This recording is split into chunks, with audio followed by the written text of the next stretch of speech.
Prime Minister says the coronavirus is likely to spread in the UK. When COVID-19 hit the UK, The seriousness of the situation. it seemed a uniquely terrible event. You can recover. For others, it can be deadly. But it wasn't the first time we'd suffered a deadly epidemic. In a frightening parallel 350 years earlier, we endured one of the greatest tragedies in British history, the Great Plague. Over 18 months, beginning in 1665, this horrific disease killed an estimated 100,000 people in London alone, a quarter of the entire population, and a further 100,000 as it spread across the country. Over 3 programs, we're telling the horrifying story of how the catastrophe unfolded day by day, week by week. We filmed this series as COVID-19 began its spread across the world. And for me, the connections between the two pandemics are remarkable. It's a frightening lesson from history. I'm Xand van Tulleken, and in this first program, I track the early days of the Great Plague epidemic and trace it back to its source. It all kicked off right here. John Sargent discovers the terrible symptoms of the plague and investigates its transmission. This is the cause of the whole thing we can see in this bedroom. This is the centre of it all. And Raksha Dave uncovers extraordinary new evidence which reveals how the disease really spread. So you think that these have been spreading the plague? Just one is enough to be sick and even to die. This is the story of the Great Plague.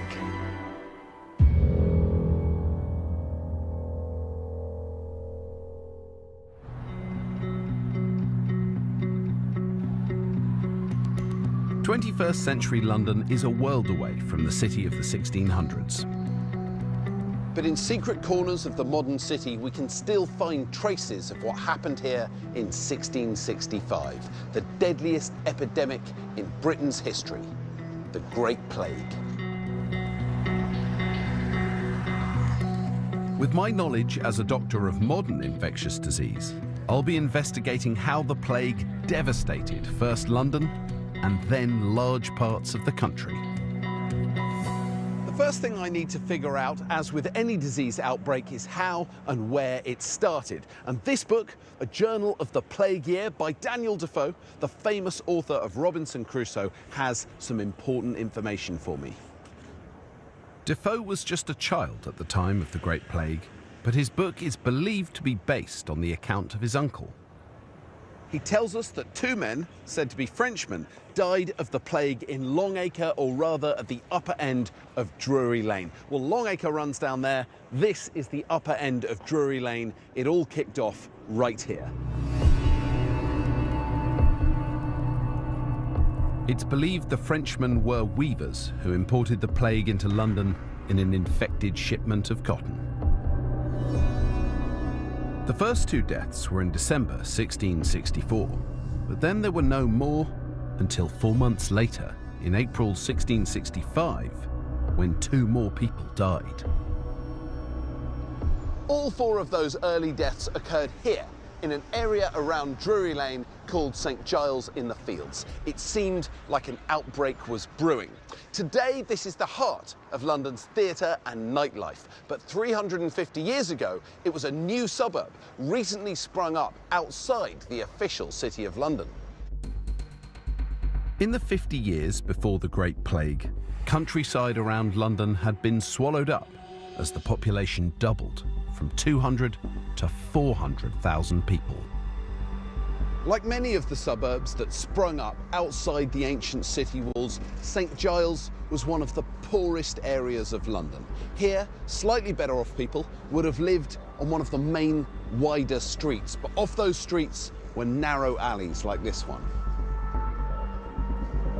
They were crammed with illegally built slum housing, and in late April 1665, it was in these back alleys where cases of plague began to multiply.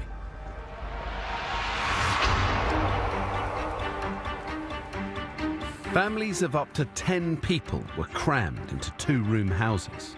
They worked as weavers, labourers, servants and porters. Diseases like smallpox, tuberculosis, and typhus were common. Even plague wasn't unfamiliar. In the previous 300 years, there had been 18 major outbreaks in London. But this one would surpass them all.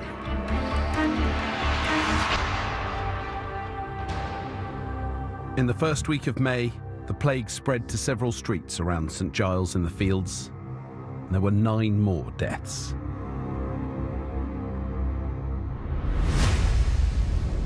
The rising death toll confirmed to Londoners that a plague epidemic had begun, and it struck terror into their hearts. Older residents would have seen friends and family suffer with this disease before, and they knew what to expect. John Sargent is discovering why the symptoms of this disease held such dread. I'm meeting specialist Dr. Chris Conlon at the Weald and Downland Museum, where many houses dating to the time of the Great Plague have been preserved. Why was the plague so frightening? Well, it was a terrible disease for people, and it had a very high death rate, so it caused huge devastation and terror. There was a bubonic type, which is to do with lymph nodes, a septicemic type, which when it gets into your bloodstream, and a pneumonic type that affects your lungs, and they're all pretty terrible. In fact, it does still exist today. So, what, across the world? Yeah. For example, the big outbreak a couple of years ago in Madagascar, been outbreaks in China, and even get in southwest USA. In 1665, it was predominantly bubonic plague that swept through London. It was a bacterial infection, unlike COVID-19, which is caused by a virus. Plague was incredibly infectious and killed about 70% of those who caught it. With the help of prosthetic makeup artist Florence Carter, Dr. Conlon is going to show me what a victim of this type of plague would have endured. If I did have the plague, Doctor, what would I feel like? You'd be a bit pale. Right. And starting to be a bit sweaty. At the same time, you'd be getting a headache. In addition to that, you'd be developing aches and pains in your muscles and joints, and you might even shiver. And then as the disease progresses, you're going to get a very high fever, maybe up to 40 degrees. You might even get confused or delirious. And then you probably start noticing some pain in your neck where your lymph node is starting to enlarge. Right, so here. And how quickly would that really develop? That could come up over a few hours to a day or so. So this is a terrifying moment, isn't it? This is the first real signs of the plague. That's right. It's the bubo of the bubonic plague. Yeah, oh God. And you would feel that if you had to turn your head to the right, it would be too painful to do. Yeah. So your head would be sort of tilted to one side to avoid the pain. I'm aware of the fact that just the loneliness of it would be so striking. It'd be terrifying, wouldn't it? It would be, you're going to die, and by the way, we can't do anything for you, and just stay there and think about nothing else. Yeah. And would the pain be growing all the time? Yes, because it's getting larger all the time. Yeah. And you might actually get a rash as the bacteria spreads into the skin a bit. And these bacteria are multiplying rapidly, but more importantly, this bacteria is now in your bloodstream. When it gets into the bloodstream, it's bad news, and most people in those days wouldn't survive. So what's happening here is that your nose circulation has been affected, and the tip of your nose no longer has any blood supply. So the skin and the tissue underneath is dying and becoming gangrenous, and will turn blue and then black. Once people know that this is spreading, you can see why people just panic and go sort of mad. Yes, that's right. And to see these symptoms appearing, these big lumps in people's necks and groins, and the rash and the gangrene, are pretty horrifying sights. So from the time that I fell ill to now, how long has it been? This is probably 3 or 4 days after you first started feeling a bit hot and sweaty and achy, and probably 5 or 6 days after you first got infected. This is a very rapidly progressive illness. It's time, I suppose, for the inevitable question. At this stage, Doc, how long have I got? You'll be dead within 24 hours, if not sooner. This is the really end stage of this terrible disease. Is there any hope at all? No hope at this stage at all.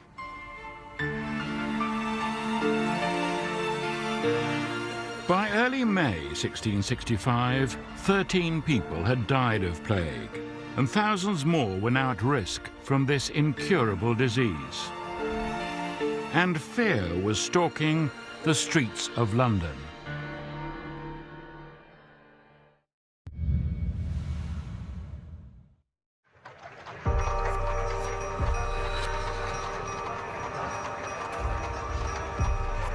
By May 1665, the plague had taken hold in London, and in the cramped back alleys of the capital, it was spreading rapidly.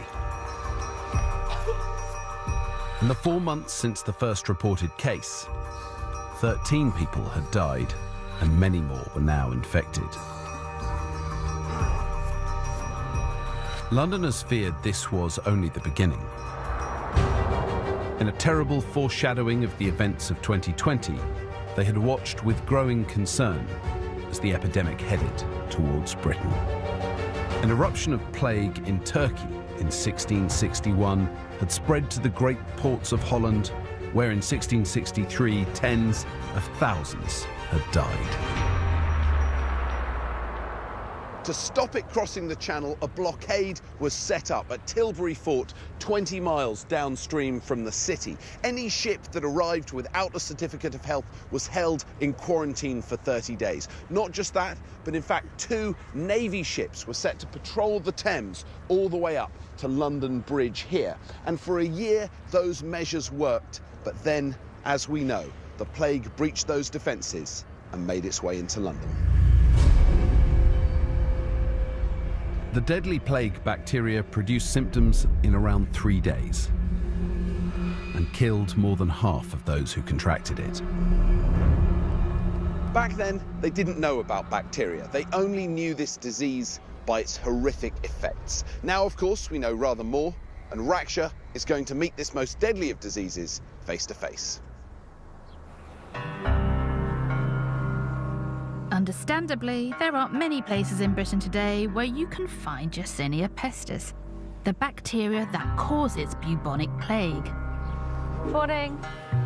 But I've managed to get special access to the top secret Ministry of Defence research facility at Porton Down, where countermeasures against chemical and biological weapons are developed. They're working with plague in one of their high-level containment labs. I'm not allowed inside, so have to watch through the door with research scientist Diane. So Chris has taken the sealed box containing the plates, the agar plates with cultured plague on them. Oh gosh, so that's actually plague in the box. I've excavated lots and lots of plague victims, and this is the first time I've seen it up close. Quite glad that this door's here. Yes, it's a very natural reaction. Plague is very, very dangerous, and that's why we handle it in this containment level 3 lab and safety cabinet. So how much of that bacteria would I have to ingest to become infectious? We're talking about 10 to 100 organisms, a tiny amount, which will cause a rapid infection. It's quite unbelievable, isn't it? Because it's a very, very tiny amount. Yes. Could just set off this huge chain reaction. That's true. And thousands of people can be affected within days. Of course, that's why plague has been such a successful pathogen to infect people. Plague evolved about 10,000 years ago in Asia. Unlike coronavirus, it spread no further for millennia. It first reached Europe along trade routes in 541 AD, as the Roman Empire declined. This was the first of 3 great pandemics. The first pandemic lasted 200 years, with repeated outbreaks killing up to 50 million people. A second pandemic swept to Europe 700 years later in the 14th century. Known as the Black Death, there were 2 centuries of outbreaks, including the Great Plague that we're looking at. The third plague pandemic engulfed the world at the end of the 19th century. Only then did scientists finally figure out what they thought was spreading the disease. In 1894, Yersin, the founder of the now Institut Pasteur in Paris, identified the bacterium and identified that plague was transmitted by rats and rat fleas to humans. Yersin, of course, gave his name to the bacterium, Yersinia pestis, and did a lot of early work on the epidemiology of plague. Yersin's research in Asia revealed rats infected with plague passed it on to their fleas. When the rats died of the disease, the fleas were forced to feed on people, passing it on to them. And then it's assumed from that pandemic that that's the way that it was transmitted in earlier pandemics. Yes. The knowledge that arose from that discovery was then retrospectively fitted to the second and the first pandemics, yes. So, for the last 100 years, rats and their fleas have been blamed for spreading the Great Plague through London in the spring of 1665. In the week to the 15th of May, there were 3 more deaths. A small increase, but significantly the disease was now spreading beyond the parish of St Giles in the Fields, and the first case was reported within London city walls. The first death in the square mile within the ancient city walls of London occurred here on Mansion House Place, which back then was called Bearbinder Lane. And again, the author Daniel Defoe blamed the French, saying the man who died here was a Frenchman who had selfishly fled the outbreak in the suburb of St Giles. Plague wasn't just in the slums anymore. Bearbinder Lane was just around the corner from this, the Royal Exchange, the financial heart of the city. It's where London's elite came to do business, and they were now horrified that the plague threatened them. We know people are getting worried because they tell us so. Famous diarist Samuel Pepys describes going to a coffee house where everybody is talking about the plague. Another eyewitness, a priest called Thomas Vincent, tells us that by now everyone is really frightened. Thomas Vincent was a Puritan minister who lived in Spitalfields with a group of his congregation. He believed the plague was a punishment from God, inflicted on Londoners because of their promiscuous behaviour. Samuel Pepys lived in rather more comfortable surroundings with his wife and servants just north of the Tower of London.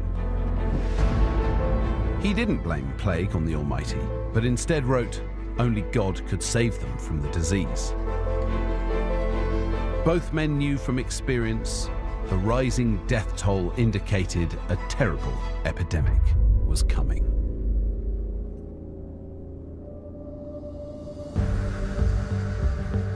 In the last week of May, the number of plague deaths reported increased to 17.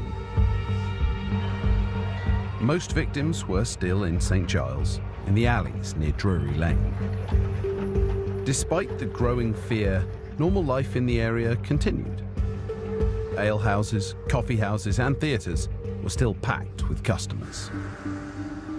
This is the famous Theatre Royal Drury Lane. It's the oldest theatre in London, and at the moment it's undergoing a massive refurbishment.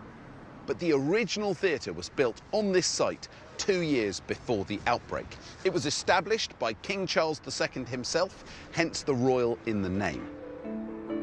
The theatre was located just a stone's throw from the epicentre of the epidemic. Despite that, each night 700 people crammed into a building only 34 metres long and 18 metres wide.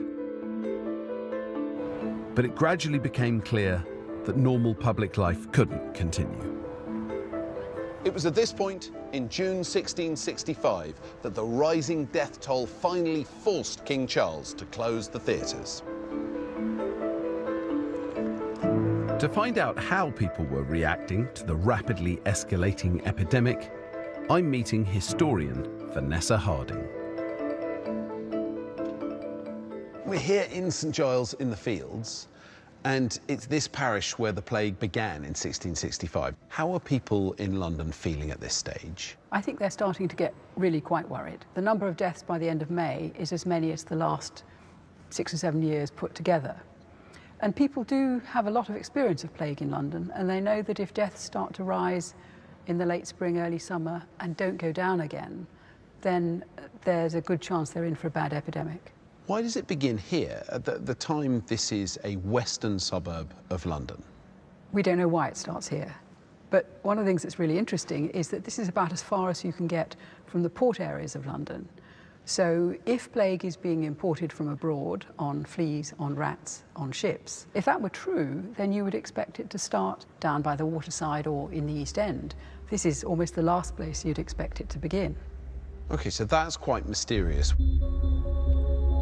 This is one of many inconsistencies that have led historians and scientists to question the assumption that the Great Plague was only spread by rats and their fleas. What have you learned from looking at parish records about how the plague was spreading in this part of London? We have a lot of records surviving from this time, and one of the things that comes through from that is that it often seems to cluster in households, and it's not spreading in a sort of even geographical ripple. It doesn't infect every house in one street. Some families are infected, but by no means all.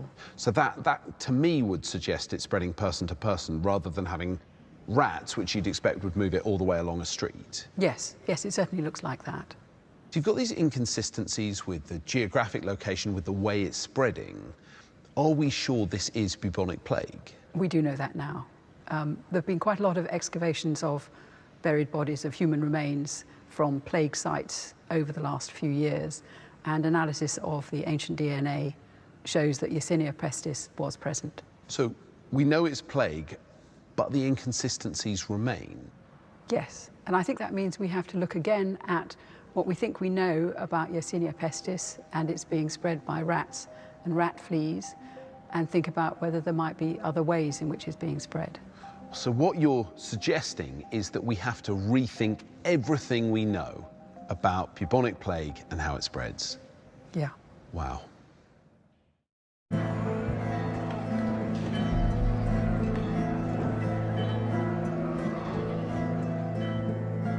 In the first week of June 1665, 43 people died of plague in London, more than double the previous week's total. This rate of increase confirmed that the epidemic was accelerating. For 100 years, it's been believed that only rats and rat fleas were spreading the disease. But there's now new evidence suggesting plague was actually transmitted in a different way.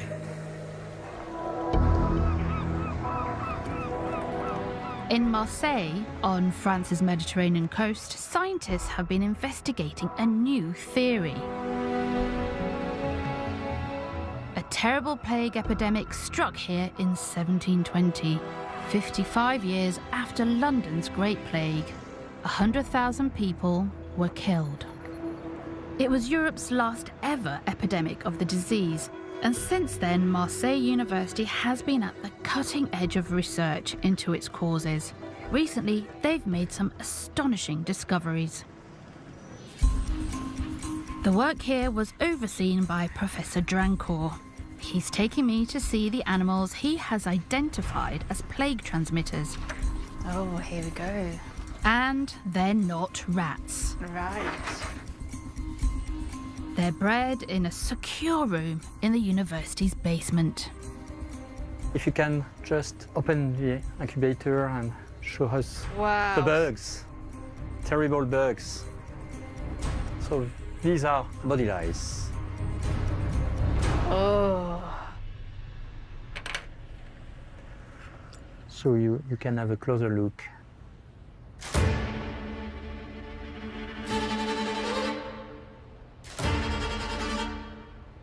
As you can see, they have maintained on a piece of cloth. Is that where they are more comfortable then, latching onto cloth? Yes, they are called body lice, but it is a rather misleading word, body. They do live in the clothes, on close contact to the skin in order to be able to get the daily blood meal. Body lice are similar to head lice, but these bloodsuckers have adapted to live on clothes rather than in hair.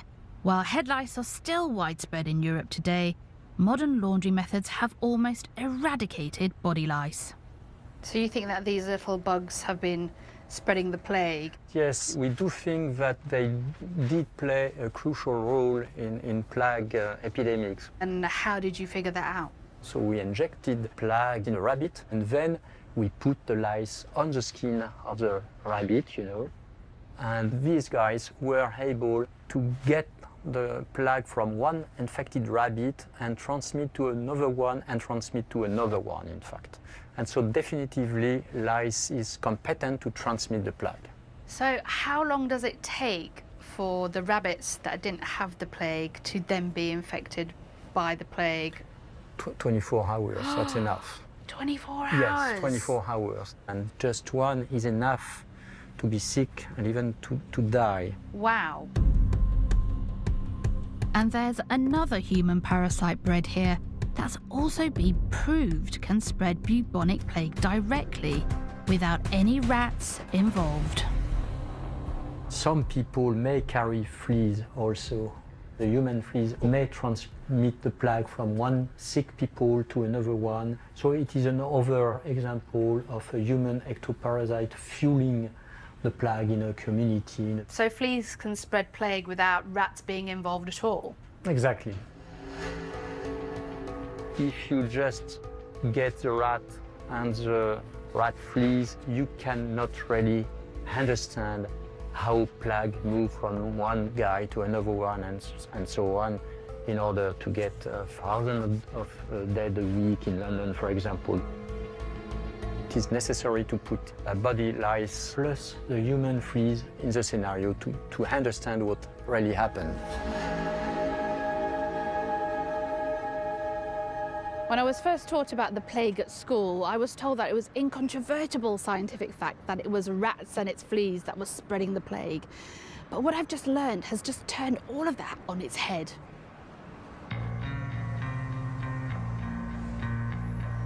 This groundbreaking research from Marseille allows us to look at the Great Plague in a completely new light. The way the disease spread, the stories eyewitnesses told, and the preventive measures taken in the 17th century could all make a lot more sense if we put less emphasis on the rat and look more closely at human fleas and lice. With this in mind, I've come to the archives of the London Guildhall. Records here allow us to track the plague spread through the capital. So this is the Bills of Mortality for London from 1665. And I used to have the job basically compiling a book like this. I was a epidemic surveillance officer for the World Health Organization. And I was doing what they're doing here, which is recording the number of deaths from particular illnesses from every parish in London. So I've got here the 20th of June, 1665. What's so striking is St Giles in the Fields, that very poor parish where plague began, has got 143 deaths from plague this week. But what's even more disturbing is that the plague has spread. So if I look at neighbouring Holborn, 37 deaths, 15 are from plague. Aldgate, 4 deaths, 3 are from plague. If we look in Westminster, we've got 38 deaths, but 26 of them are from plague. All of these are poor neighbourhoods, they're outside the city walls. But if I look at the parishes that are within the city walls, the more affluent areas, what's very striking is that there's almost no deaths from plague in those wealthier neighbourhoods. We can see St Olaf, Hart Street, no deaths. And that is where our friend the diarist Samuel Pepys lived. It was in this month, June 1665, that Samuel Pepys had his first brush with plague. He was taking a carriage into the city when the driver was suddenly taken ill. And Pepys wrote that he suddenly was unable to stand, he collapsed, he was taken blind. And Pepys was understandably absolutely terrified that he had had this encounter with a probable plague victim. I don't think London's walls were somehow physically holding back the infection from inner city parishes like Pepys's. The fact is that the older, more established parishes inside the city walls were much more affluent, and the disease was spreading in the illegally built slums and the back alleys that had recently sprung up outside the city walls. This was noticed at the time. It was even called the Poor's Plague. Now, the crucial difference for me between the living conditions of the rich on that side of the wall and the poor on this side of the wall was the number of fleas and lice they were infested with. Why did the living conditions of London's poor make them so vulnerable? John Sargent has gone to find out. I'm visiting a reconstructed 17th century house with historian Professor Catherine Richardson. This is something like a poor family would have inhabited in early modern London. So we've got one room downstairs for the whole family and one room upstairs. So it's small if you've got a big family. That's right, yes. Yeah. We've got perhaps 6, 7, 8, 9 people all living in this space. Here. Yep. Yeah. So what made these poorer homes more likely to add to the spread of the plague then? So the most important things we need to look at are upstairs. Right. So here we are. Now, if we're looking for a breeding ground for lice and fleas in this house, I think this is where we need to be looking. Right, so why more for the poor than for the rich in the same circumstances? This is one of the rooms where you can see most clearly the difference between the social groups. So if you imagine a rich bedroom, it's much bigger than this. It's got a 4-poster bed with curtains around it to keep them warm. Clean it's got linen. Feather beds. It's got no end of linen. It's got linen that's worth more than this house. Here, we've got a mattress of sorts, but it's straw. So the fleas like the straw, don't they? Yeah. These sheets, they'll be infested with lice. And of course, if they have got sheets, 1, perhaps maximum 2 sheets. So we're not going to be washing them very often. And then here we've got perhaps all the children sleeping together. It's companionable and it's warm. But of course, from our point of view, thinking about insects, that's a marvellous environment for them to be growing. So yeah, you take off your outer garments when you've finished work, and you might put them on top of the bed to keep you even warmer, but you're likely to leave on your inner garments, your linens. This is the breeding ground for the fleas and the lice, which means the plague spreads. I mean, this is the cause of the whole thing we can see in this bedroom. If you like, this is the centre of it all. These conditions fueled the plague's relentless advance, and families across London watched in fear as the disease approached their neighbourhoods.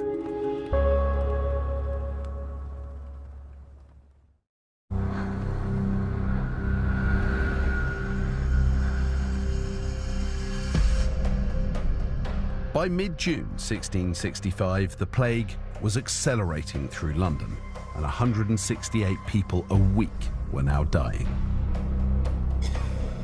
We've established body lice and human fleas can transmit the bubonic plague, and we know many 17th century Londoners were infested. But I'm looking for a clinching piece of evidence to confirm they spread the Great Plague, not rats. To do this, I've come to the location of a much more recent plague outbreak. In 1900, there was an outbreak of bubonic plague here in the Gorbals district of Glasgow. It was part of the third plague pandemic, which had started in Asia and spread around the world in the 1880s. This much more recent outbreak was much better documented, and it gives us incredible insights into how the disease spread. Now, amazingly, living conditions in tenements like these behind me in Glasgow in 1900 were not very different to 17th century London slums. This means investigating the 1900 outbreak in Glasgow slums will allow us to see if the lice and flea theory stacks up. It was a family who lived in one of these tenements, the Bogies, who fell sick first. To discover what happened, I'm meeting historian Dr. Clifford Williamson at a reconstructed tenement flat. So this is the kind of room that the plague started in Glasgow?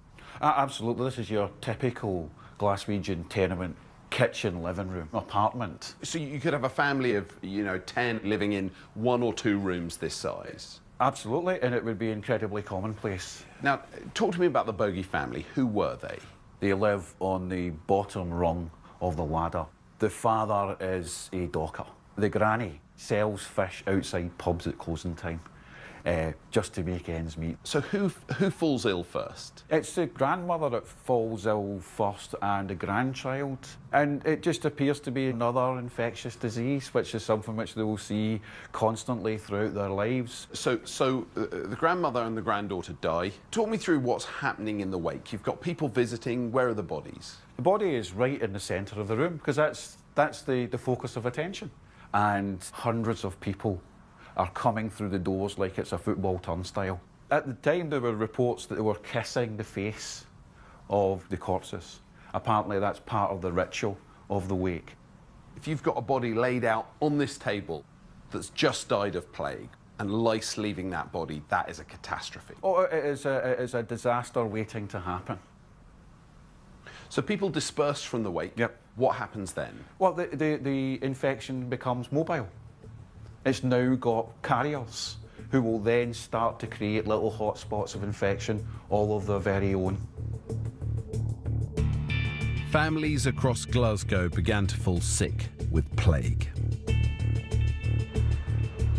To find details of how the disease was spreading, I've come to look at documents held by the NHS Glasgow archives. So this is what I've really come here for. This is the report on certain cases of plague occurring in Glasgow in 1900. It's absolutely extraordinary document. There's a page of photos of plague victims. We have armpit buboes, necrosis involving the skin. A young boy, probably about my son's age, and the picture is to show his facial expression, the kind of exhausted, worn-out, drained look on his face. You get a sense of how much fear this disease causes. There's an extraordinary section here which catalogues all the cases that were recognised as plague. So we start with Mrs. B, patient 0. That's Mrs. Bogey, age 57. She lives at 71 Rose Street. She's a fish hawker. But this column here is figuring out how they caught the disease in the first place. This feels like a very modern thing to do. So even now we would do contact tracing. So first of all, we have the husband of the first patient, so that's Mr. Bogey. But then we have someone who's a relative and helped to nurse the first patient, a neighbour, then people who attended the wakes, people who attended the funeral service. 52 Dale Street, we have a man who dies, and when he dies, his bed is gifted to a neighbour, and a week later, the man who got the bed gets sick from plague and he ends up dying. Now that's someone who's got plague without any direct contact with someone who has plague. So the bed is the vehicle for the plague. The picture that is built up through this document is that every person affected, they were able to trace back to some contact with an infected person or with an infected item. But the most interesting line to me in the report is the final paragraph. And they say, in Glasgow, whatever the source of the original infection may have been, there was no evidence that rats played any part carrying it amongst those who were attacked by the disease. And in fact, they rounded up 236 rats caught within the plague area and could not find any evidence of infection in the rats. That, to me, is feeling pretty conclusive. This is a picture of the plague team, the doctors and nurses who were looking after their patients. They all would have known how dangerous the illness was. They're doing something that's extremely courageous. 36 people in Glasgow contracted plague.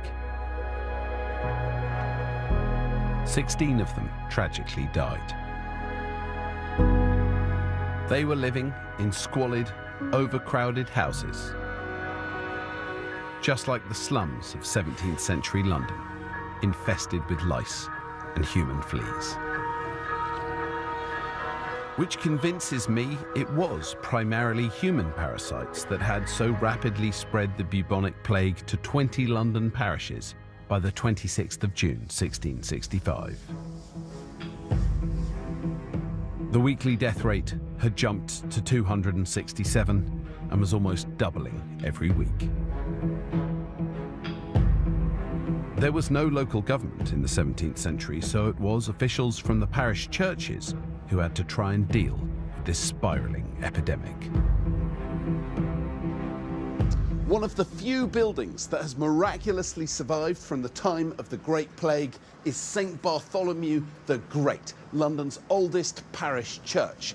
Now, like all of London's parish churches, Great St Bart's played an important role in the response to the plague.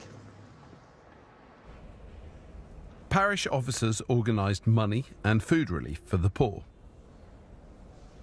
They also recorded all plague deaths in their area. And they had to bury the ever-increasing numbers of dead.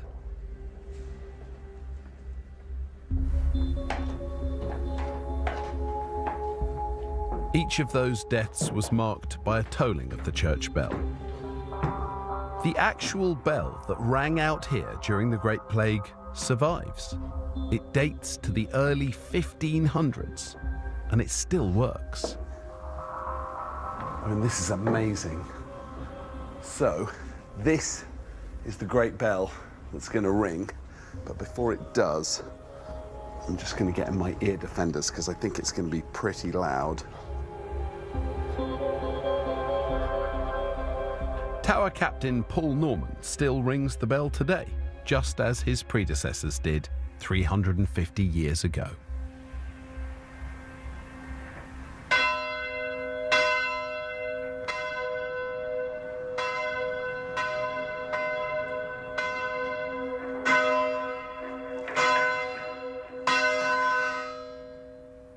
You can imagine it ringing out all over London. For me, it's pretty magical, I have to say. But that sound ringing out during the Great Plague, I think it would have felt very different hearing it then. The infamous death knells rang out from every London church to mark each death in their parish.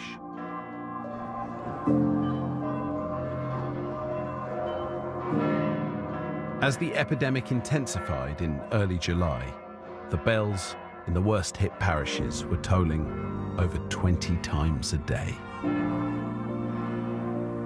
Death knells like that from parish churches would have been heard all across London. There was no traffic noise to drown them out.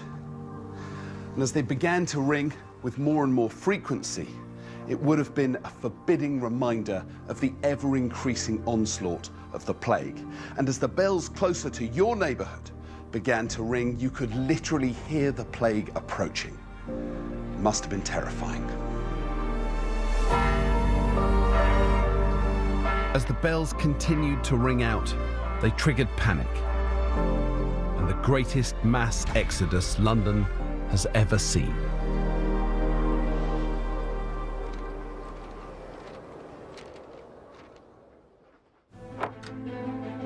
In the next episode, we'll be investigating this flight from London and continue the story as the epidemic exploded. I think people find this whole thing of large numbers of bodies just being tossed in together very, very disturbing. We'll reveal the heroism of nurses and medics. There's a clear understanding that she'd put herself at risk to care for patients. We explore the extreme measures taken to stem the contagion. This scares the bejesus out of me. We'll uncover new evidence that explains how the disease spread. Lice would be in this underlayer next to your skin. And trace the plague's relentless advance, first across London, then across the country.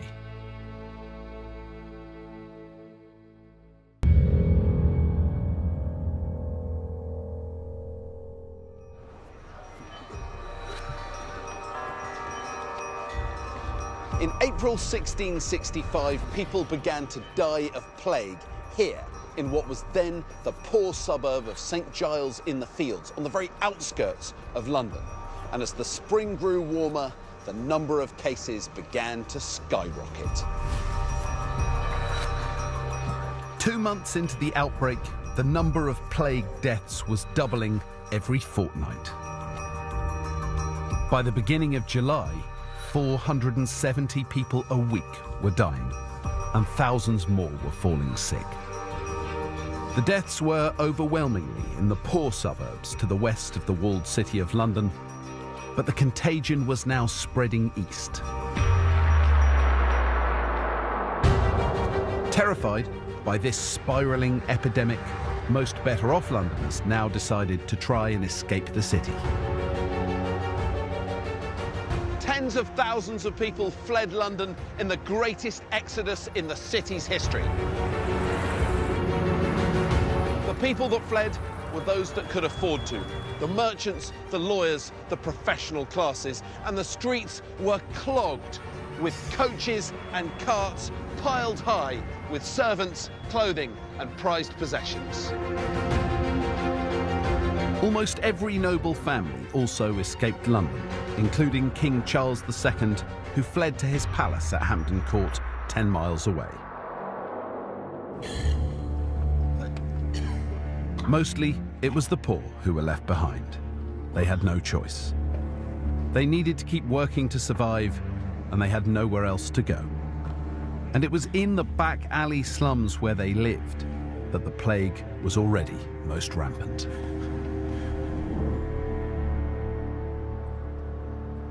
St Bart's Hospital was one of the few places that the poor who were trapped in London could come hoping to receive treatment. I'm here to have a look at their archives to see what they tell us about the care they received. Archivist Kate Jarman has found original documents revealing that even hospitals offered limited help to plague victims. So, Kate, this is the hospital journal, is that right? That's right. It's actually the minutes of the Board of Governors of the hospital. So it's really a record of the day-to-day life of the hospital, activities of the staff. So it's like the hospital diary? Yeah. And what does it say about the Great Plague? The record says the hospital did not admit incurable patients. So it's probably unlikely that they were admitting patients for the plague. These may well have been patients admitted with other symptoms or who developed the symptoms of the plague while they were here. In fact, the hospital was implementing measures to keep contagion out, locking the gates early and making sure that goods brought into the hospital were as risk-free as possible. One of the interesting things is the record of what was happening with the medical staff.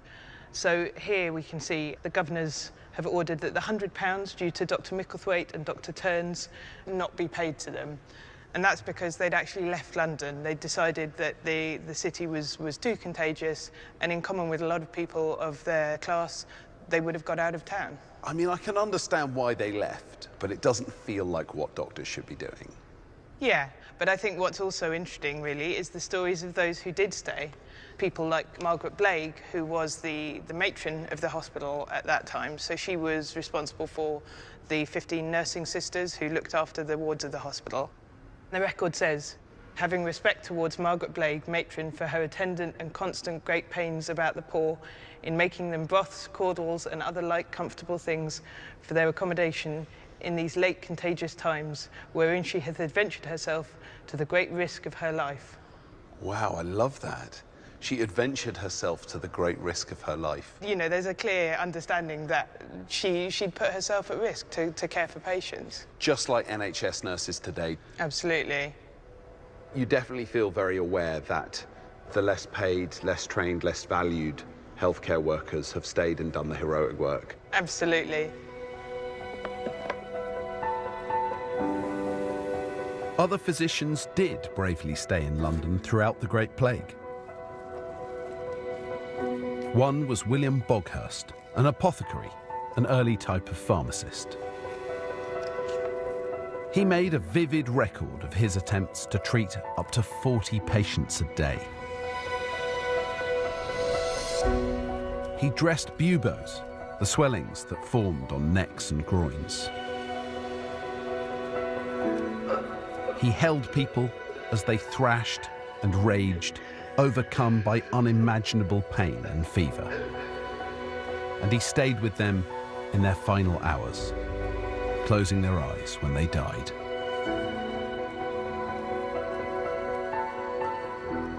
So apart from a handful of heroes, almost everyone in authority seems to have chosen to abandon the poor of London to their fate. The outbreak was only just beginning. Things were about to get worse than anyone could imagine.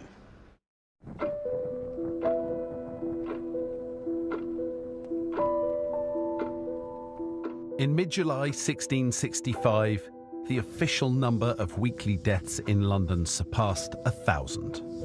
54 of the capital's 130 parishes were now infected. With most aristocrats and professionals attempting to escape London, it was mainly people such as labourers and servants who were left behind. Before King Charles fled to the countryside, he handed responsibility for plague relief and control to the Lord Mayor of London, who was based right here at the Great Guildhall. The mayor was Sir John Lawrence, a wealthy merchant who'd been elected the previous year. He now had to enforce regulations to try and control the spread of the disease. One of the Lord Mayor's jobs was to issue certificates of health to the thousands of people wanting to flee London. Without these certificates, they'd be turned away from inns. They might even be turned away from towns and villages by guards. So thousands of people gathered here, desperate to prove they weren't sick and to get their certificates. The author Daniel Defoe tells us there was no getting to the Lord Mayor's door here without exceeding difficulty. Such was the pressing and the crowding. But unfortunately, those conditions are ideal for the transfer of human body lice, and many of the people trying to escape the plague may have caught it right here.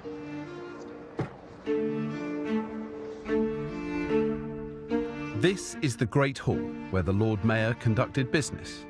And it seems he took sensible precautions to avoid catching the plague himself.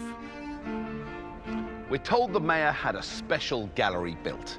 He would stand on it, keeping himself removed from the mass of people that had come to petition him. It allowed him to be seen, but at a suitably safe distance. Sir John didn't know plague was spreading through body lice and human fleas, but he had learnt from experience that social distancing worked. And despite dealing with hundreds, maybe thousands of people and working here throughout the Great Plague, Sir John lived for another 27 years. It seems his gallery did the trick. To control the spread, the mayor had ordered the shutting up of infected houses, a system of quarantine established in earlier plague epidemics. It's the ancestor of the measures used to combat COVID-19. Searchers were employed to visit houses where sickness had been reported to verify it was plague. They carried a white stick to identify themselves so everyone else could avoid them. So many had lost their jobs when employers fled London. There was no shortage of desperate people willing to take on this dangerous job. If a plague victim was found, the house was locked up with the entire family inside, whether they were sick or not.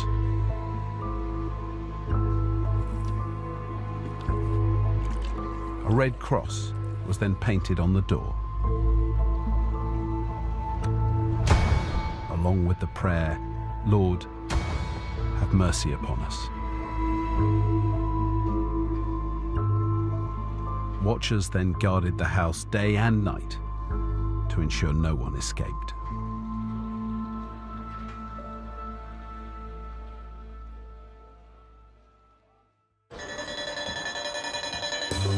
If rats, not body lice, were spreading plague, this system would have been not only brutal, but pointless.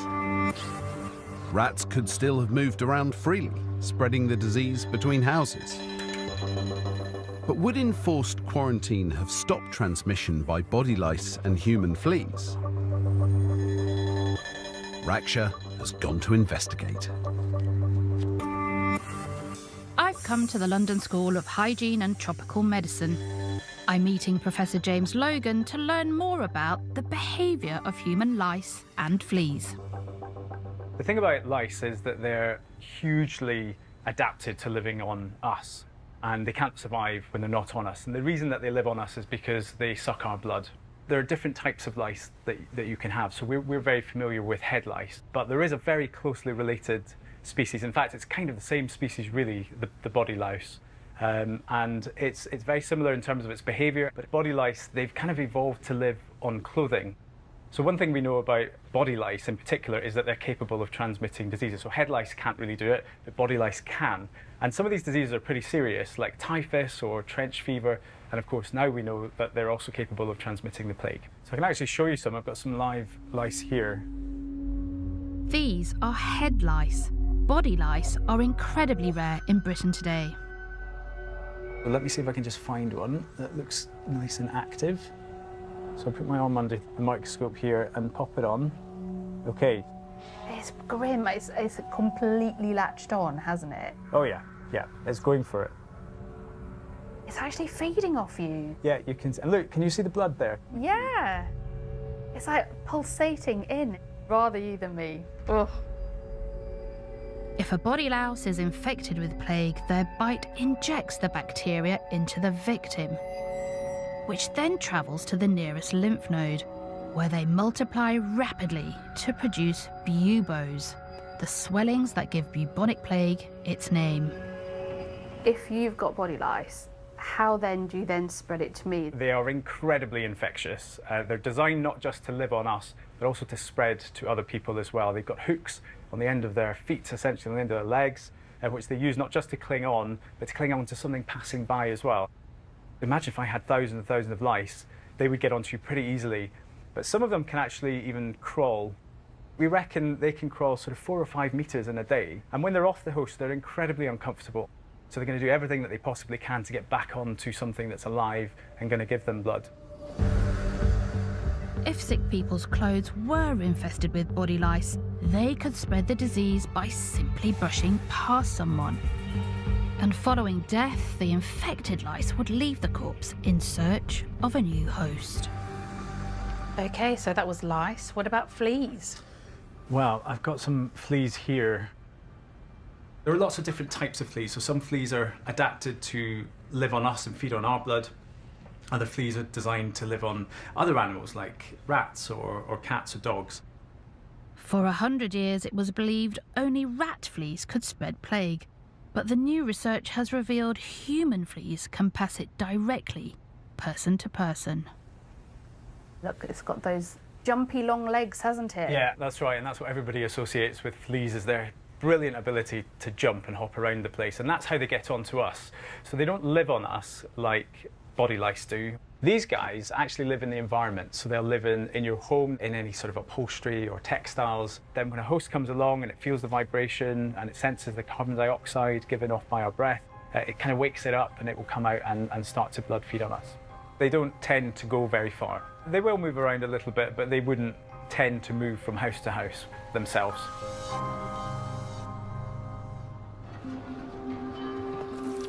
The behaviour of human fleas and lice suggests that quarantining would have been effective at preventing wider plague transmission. But the disease would have torn through families trapped in infested homes with sick relations. Shutting up would have been horrific for the unfortunate families. It would have been a probable death sentence, but it would have stopped the disease spreading to other families. But just as with self-isolation during the coronavirus epidemic, for the system to be effective, it required compliance. In 1665, people widely concealed cases of plague to avoid being shut up, and many others distracted watchers and escaped.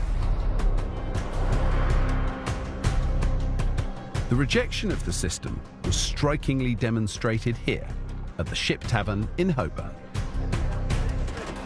In the spring of 1665, there was an outbreak of plague in this 450-year-old tavern. Now, the landlord and his family were shut up by the authorities. A red cross was painted on the door and watchmen were put on guard. Well, this did not go down well with the locals, who rioted to set them free. It was reported that the door was opened in a vicious manner and the people of the house permitted to go abroad into the streets promiscuously with others. Well, this enraged the authorities, who ordered that the justices of the peace inflict upon the rioters the severest of punishments. The failure of shutting up to contain the epidemic was clear as the death rate spiralled ever higher. So a range of additional regulations was issued by the Lord Mayor.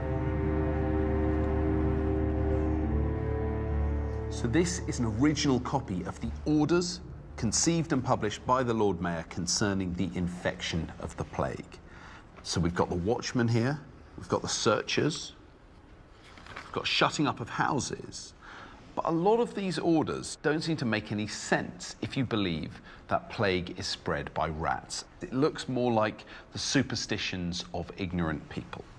But if the plague is being spread by human body lice, then these orders read quite differently. So this, maybe to me, is the most special one. The order says no infected stuff to be uttered. Well, let me explain what that means. It says no clothes, stuff, bedding, or garments should be carried or conveyed out of any infected houses. Effectively, they have shut down the second-hand clothing trade. You can't display them, you can't take any money for them, and if you buy clothes from infected houses, your own house will be shut up as infected, and that shall continue shut up for 20 days at the least. So this order reflects the widespread conviction at the time that clothes and garments were responsible for spreading the plague.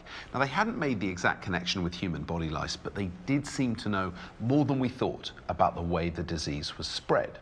And John Sargent has gone to look at what people were wearing in the 17th century and the role that played in spreading the plague.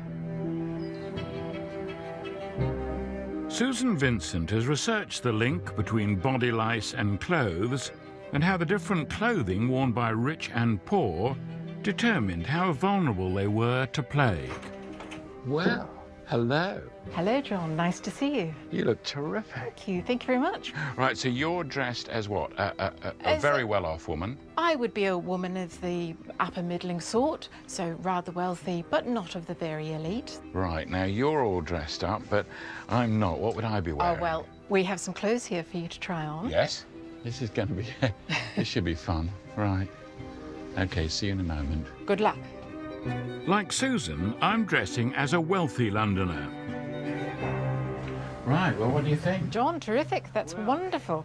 I don't feel very dressed. Well, the reason I've kept you in the underwear is that this is very important for the plague, because lice would be in this underlayer next to your skin. Right, and the lice would be like to be living next to my skin. They do want a good feed. And so, being wealthy, you would be able to change your underwear layer daily. And in doing so, this would get rid of any potential lice problems. Right, so I wouldn't know about the connection with the plague or anything like that. I just think, oh, I want to change my clothes. Yes. And I've got plenty of clothes. And it's the decent and clean and hygienic thing to do. Pepys, he had trouble, didn't he, with lice? He did on one occasion. It was very rare for him, and he writes about it in his diaries just because it is so rare. The famous diarist Samuel Pepys stayed in London through most of the Great Plague to continue his crucial work as a senior naval administrator. He didn't flee the city when most people of his class did. His lice infestation occurred a few years after the plague. The story is that he'd been feeling itchy for nearly a week, and he went to Elizabeth and asked her to check his clothing and check his hair. And indeed, he did have lice. They found about 20, which he says was more than he had had in 20 years, and worried him because he didn't know where they'd come from. But he shifted his clothes, he took his shirt off, changed his undergarments, and had Elizabeth cut his hair close to get rid of the head lice. Right, so even the great Pepys... Even the great Pepys. ...had lice. Right, so how's that feeling then, John? It's good, no, it's great. Terrific. Well, you're not quite there yet. We still have one more piece to come, Right. and that's your wig or your periwig. Periwig, right. Sometimes they call it a peruke. OK, how's that? I don't want to cover your eyes there. Wow. So The wig is rather splendid, but you do have to be careful with wigs because Pepys had just begun to wear wigs and he was particularly worried during the plague that the hair had been cut off someone who had died of the plague. A good cheap source of hair. Ooh, grim. Grim indeed. The rich, like Pepys, were understandably deeply concerned about the possible ways of contracting plague. But the fact body lice infestations for them were so rare made them much less susceptible to the disease. Right. However, it was a very different situation for the poor. How's that feel then? It's good, but it's quite smart, isn't it? Well, you've got to remember that this might be your only outfit of clothes, and so it's looking good now, but after you've worn it continually during the day, it would be a lot less smart. And when I go to bed at night, what happens then? Well, your shirt underneath, if you were very poor, you would sleep in your shirt. So if there were lice inside the shirt, and this was my only shirt, I would go to bed and the lice would breed. And you would be stuck with them sitting against your body day and night. Yeah, pretty awful. Definitely. But while the poor would suffer most as the plague continued its rampage, soon no one would be safe. And that included those rich people who had decided to stay in London.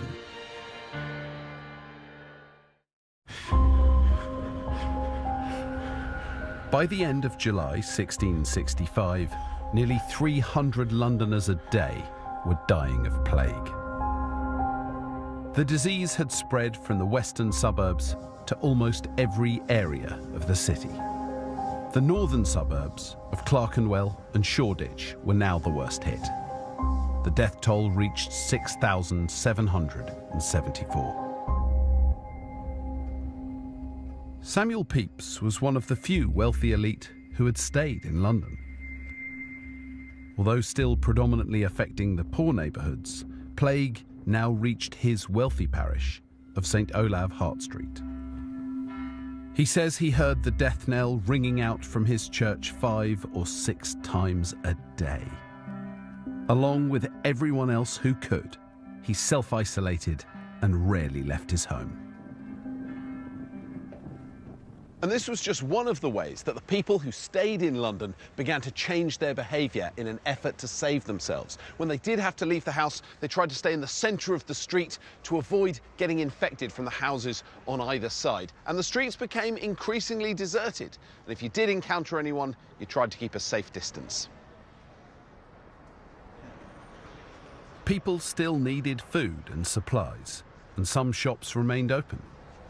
The rich, like Pepys, sent their servants. Everyone instinctively took precautions. Morning. Morning, sir. Can I get a shoulder of lamb, please? You certainly can. Now, when people came to the butcher's shop to get fresh meat, they had to put their payment in coins into vinegar rather than handing the money over directly. There you go. Unlike COVID-19, plague is a bacterium, not a virus. And vinegar does have antibacterial properties, although it's not known if it kills plague. Thank you very much. Shoulder lamb's hanging just over there, sir. The shopper would then take their purchase directly off the hook, avoiding any personal contact with the butcher. It's the same social distancing we use in epidemic control today. Although at the time people weren't sure how plague was being transmitted, through experience they knew to keep away from others. And because body lice are transferred by close contact, this would have been effective. Particularly extreme precautions are believed to have been taken by those doctors that didn't leave London. It's thought that they wore a downright sinister protective outfit when visiting plague patients. Raksha has gone to find out if this outfit really existed and how effective it may have been.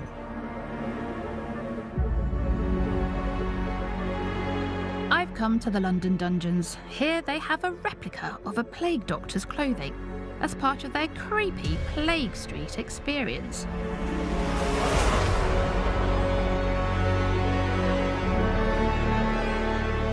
But this outfit is so horrific. I wonder if it's a myth. Part of this spooky Halloween version of the plague. To find out, I'm meeting historian Dr. Philippa Hellawell. Well, I'm not going to lie, this scares the bejesus out of me. I can see that would be a really good fancy dress costume, but how is this based in reality? So there are a lot of sources from the 17th century which suggest that plague doctors walked around in an outfit similar to this. So where does this costume actually originate from then? It was developed by a French physician called Charles Delaune, who served 3 successive French monarchs. This is actually a German source talking about the use of this costume. The gentleman here is described as Dr. Beak. So this outfit relates to the very common theory of miasma, which is the idea that disease is caused through poisonous vapours going through the air. And we can see that reflected in the mask, this kind of beaked quality of the mask. It's designed to actually store sweet-smelling substances, perfumes, things like lavender, which are designed to kind of protect the wearer from those poisonous, foul-smelling odours from coming into the body. And also we see that the majority of the body is covered as well. What was this all made out of? So this would typically be made out of cotton or linen, which was sealed with wax. Well, it's quite interesting, isn't it? Because in the 17th century, they wouldn't have known about bacteria being spread through lice and fleas. And if this was covered in wax, this would be a barrier. They would just literally drop off. It's pretty effective. We do have the 17th century monk in Genoa who is saying how wearing something like this, protects him from being bitten by fleas and lice. And so it certainly had its practical advantages. I mean, I'm going to put this on. Do you know what? It's quite effective because it's sealed at the bottom. I mean, you can't see very much, but if you've got glass on that, then it would protect you from people sneezing on you, wouldn't it? Yeah. I think what comes through is actually the logic of it all. Covering the skin and covering the face, having glasses, lenses over your eyes, was seen as quite an effective way to protect yourselves. So as scary as this seems, and as ridiculous as it looks, it's almost like a modern-day hazmat suit. I mean, it's quite effective, isn't it? There's definitely method to the madness. So while a version of this outfit was worn in Europe, there's no evidence doctors were stalking the streets of London wearing it. No one from the time mentions it, and I think they probably would.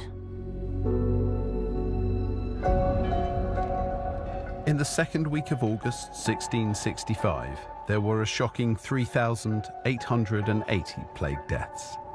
About 6% of Londoners who'd stayed had now died. It was still the poor northern suburbs around Shoreditch that were bearing the brunt, and a majority of their population were now falling sick.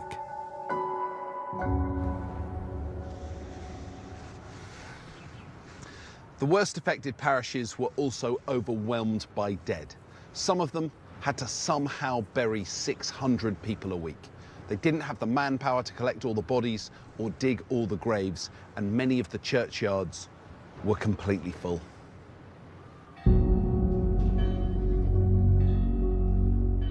The Lord Mayor realised that soon thousands of bodies would be left unburied in houses and in the streets.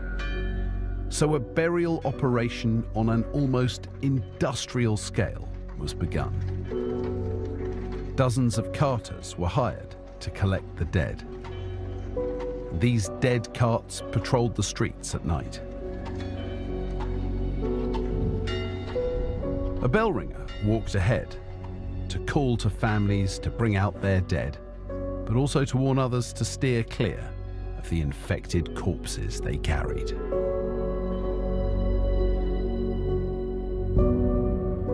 These were then transported to huge burial pits that had been dug outside the city walls.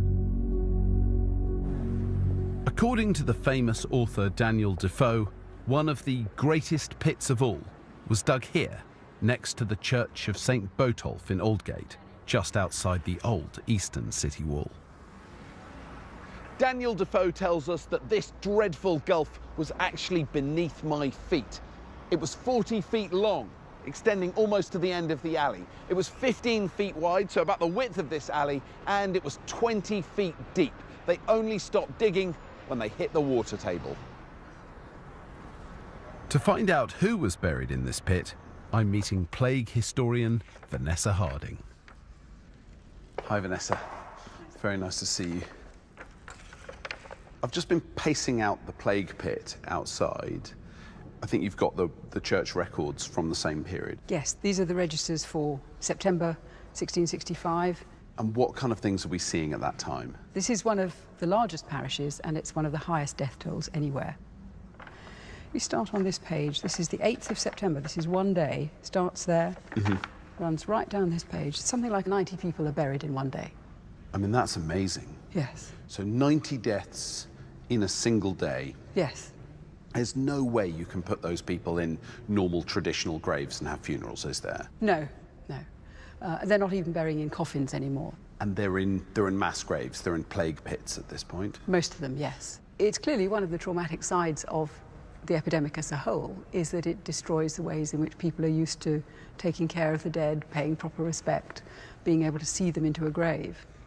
I think people find this whole thing of large numbers of bodies just being tossed in together very, very disturbing. So Defoe says that that huge pit out there, in 2 weeks it was filled with bodies, that they had 1,114 people in that pit. Does that fit with the data you've got from the register? Absolutely, yes. Wow. So what do you see if you look at the list of names here? We can see that it's right across the parish, but they're also mostly coming from the poorer areas, from the alleys.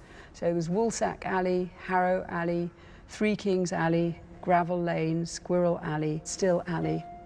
So the wealthier people would have lived on the high street? Yes. And we don't see the high street coming up very much here? Just one or two names. This was because, by this time, most of the rich houses on the high street would have been empty. Because by midsummer, up to 20% of London's population had fled. By the end of August, a shocking 7% of those who remained had died, and over 6,000 more were dying each week.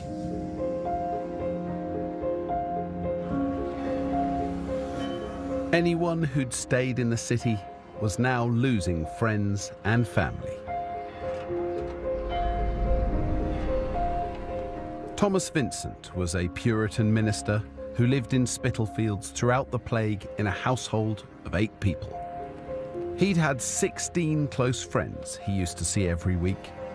Now, only 4 were left alive. That August, from his window, he witnessed terrible scenes of tragedy every day, including a woman forced to bury, with her own hands, her last child.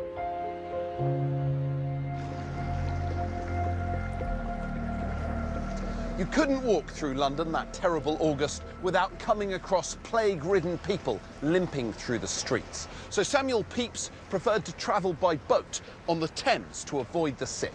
But he got a terrible shock one evening coming up the steps from the river when he stumbled upon a plague corpse in the darkness.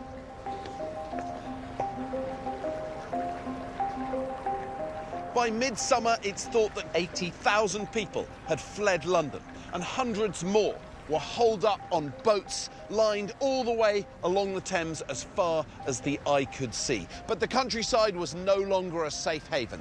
The refugees had taken the plague with them, and the epidemic would spread across Britain.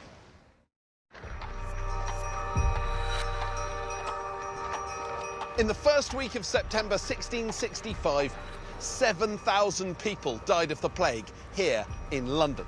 It was a far higher death toll than on any previous week. 31,000 people had already died in London alone. And worse was to come, because now the disease began appearing in other towns. I believe people fleeing London had carried it with them on their lice-infested clothes. Most towns near London saw outbreaks. Infected goods were blamed for causing particularly severe epidemics in the cloth-making towns of Braintree, Colchester and Norwich. Most were in the south and east of England, but one outbreak stands out from all the others.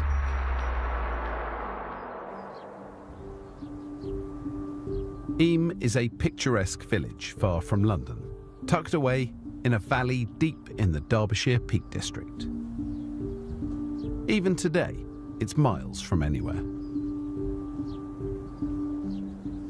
Looking at the village down there, it couldn't be further removed from the crowds and grime of London. And that was as true 350 years ago as it is today. But that pretty village would suffer one of the most terrible outbreaks of the Great Plague in all of Britain. In the 17th century, Eyam was home to about 700 people.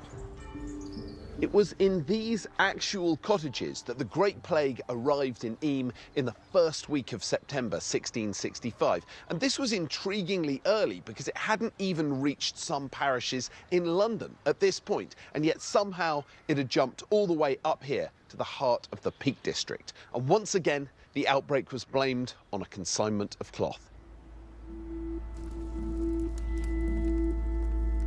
The story goes that consignment was sent from London to a tailor in Eyam.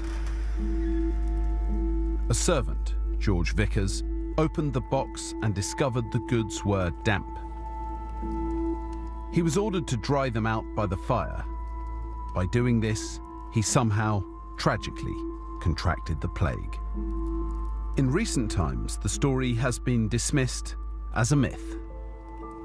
The crucial question for me is, could plague really be spread by shipments of cloth and clothing? It's blamed in so many outbreaks, and it only really makes sense if you believe, like I do, that the disease is mainly spread by human clothes lice rather than by rats.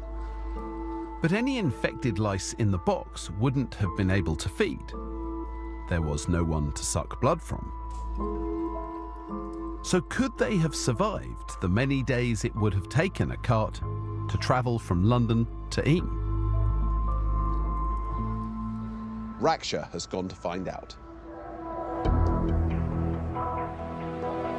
I've returned to see Professor James Logan, who's been running an experiment on lice survival. So we know that this box of damp cloth arrived from London to Eyam. What are the chances of body lice actually surviving in that consignment of cloth? So basically, we wanted to find out how long these guys can survive when they're off the hosts. It's very hard to get hold of body lice, so we've used head lice, which are very similar. So we managed to get some head lice 10 days ago. We put them in an incubator at their optimum temperature and optimum humidity.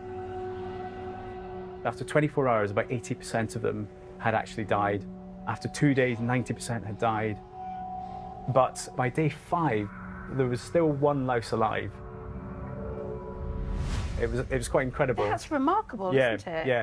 You know, we know head lice tend not to survive as long as body lice, and yet even in this experiment, we've shown that one louse could survive 5 days. So with body lice, they'd be surviving a good few days beyond that as well. So I would be very convinced that there would be lice still alive under those conditions in that box. But there is potentially another way that it could be transmitted, and that's through their feces. There's one thing about insects that feed on blood, and that's that they poo a lot. Oh, gosh, and you can see all the poo on that piece of paper. Let's have a look at it under the microscope. So you can see how much poo there is there. I mean, they're absolutely minuscule. You can barely see an individual poo with the naked eye, but there you can see how many there are. And inside that poo, the bacteria can actually survive and be transmitted onwards. And basically what happens, because it's really, really dusty, if you were to sort of shake the cloth, the poo would be airborne. It could go into your lungs and infect you that way. Or if you've got a cut on the skin, the poo could get in that way, which means the bacteria would get in. And that's another way that the infection possibly could have started.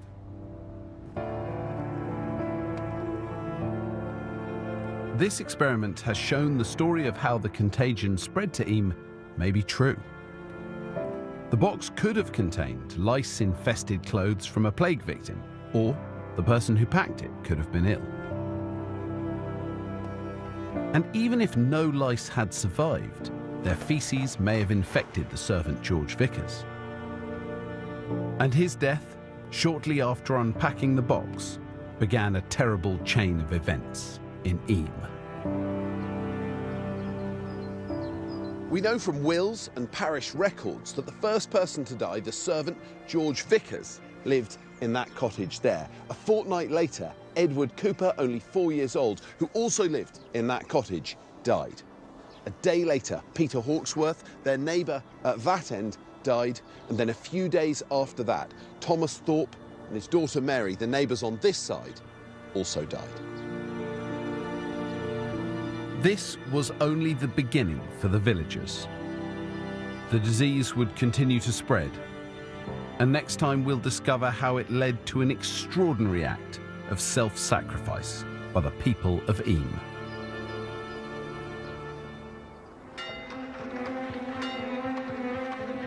In London, the death rate remained unrelentingly high. By the 11th of September, over 37,000 people had died. In desperation, the Lord Mayor ordered great bonfires be lit in the streets, in the belief that the smoke would drive out the miasmas thought to be spreading the disease. Samuel Pepys watched in awe and fear as they blazed across the city. But of course, it was hopeless. The epidemic still had not reached its peak.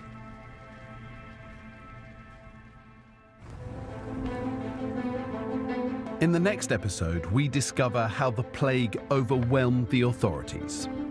Almost worse to have survived it and having lost 5 children and your husband.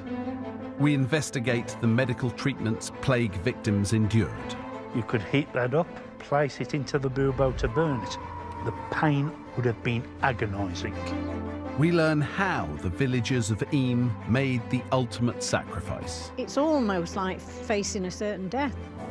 And we'll discover how the country finally began to emerge from the horrific pandemic.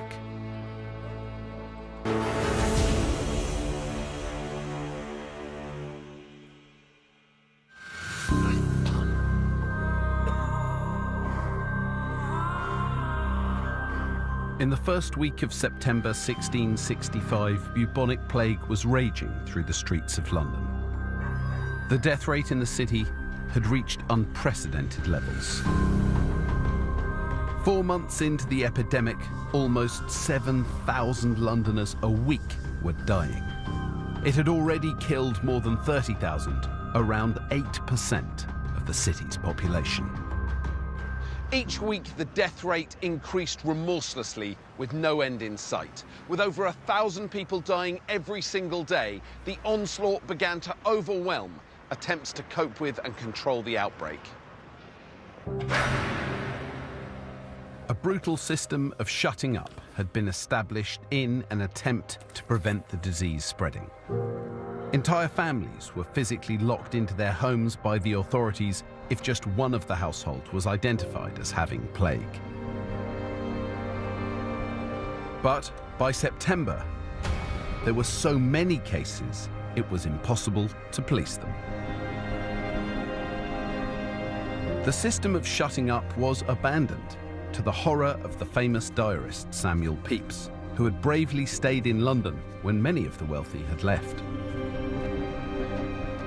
Pepys saw people stumbling through the streets and was terrified he was coming into contact with those who, in his words, had plague upon them.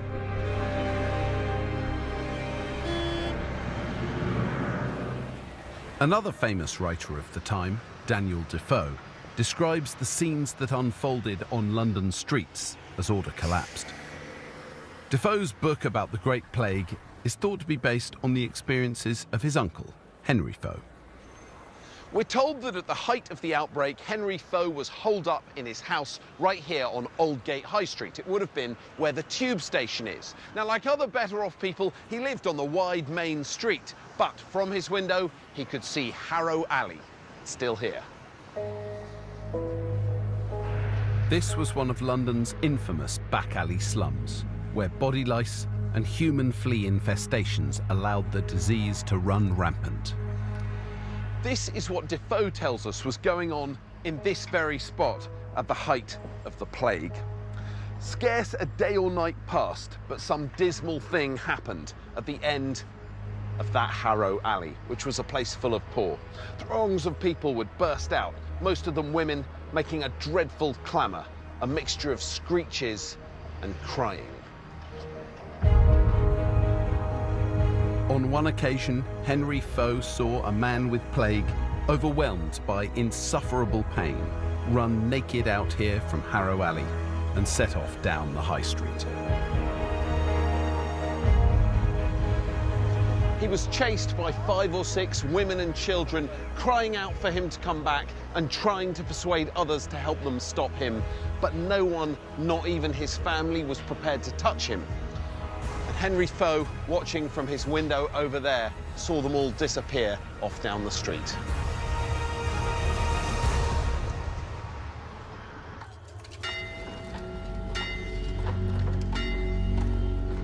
By September, the city authorities were also struggling to deal with the dead.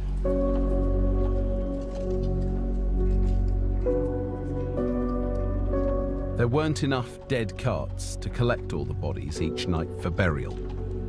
A crisis made worse because the carters themselves were also dying of plague.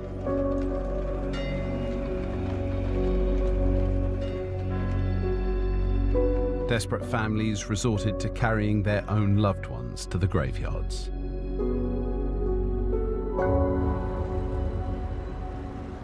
But many churchyards were already full, including the one outside Samuel Pepys's local church, St Olav, Hart Street. This is the street where Pepys was living in September 1665, Seething Lane. Now, Pepys's home was just down there. It's long gone, replaced by modern buildings, but his parish church still survives. This grim gate is the one Pepys would have walked through to get to his church. But even this foreboding gate paled in comparison to what Pepys found on the other side. He tells us that so many plague victims were buried here, one on top of the other, that the ground level actually rose. And it frightened him so much, he refused to walk through the churchyard anymore. Churchyards across London were said to be 3 feet higher than they were before the Great Plague. Incredibly, the level of this churchyard is still raised. I have to walk down these steps to get into Pepys's church.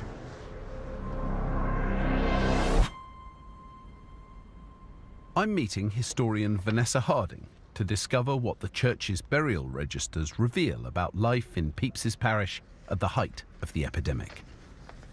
These are the parish registers, the burial registers from the period that Pepys lived here, and it's extremely good, it's extremely rich in detail for the period of the plague. Unusually, the parish clerk marks every single plague burial with the letter P. You can see the first page, there are quite a few plague deaths, but there are quite a few that aren't. But by the time we turn the page and get into August and then into September, you can see that almost every death is a plague death.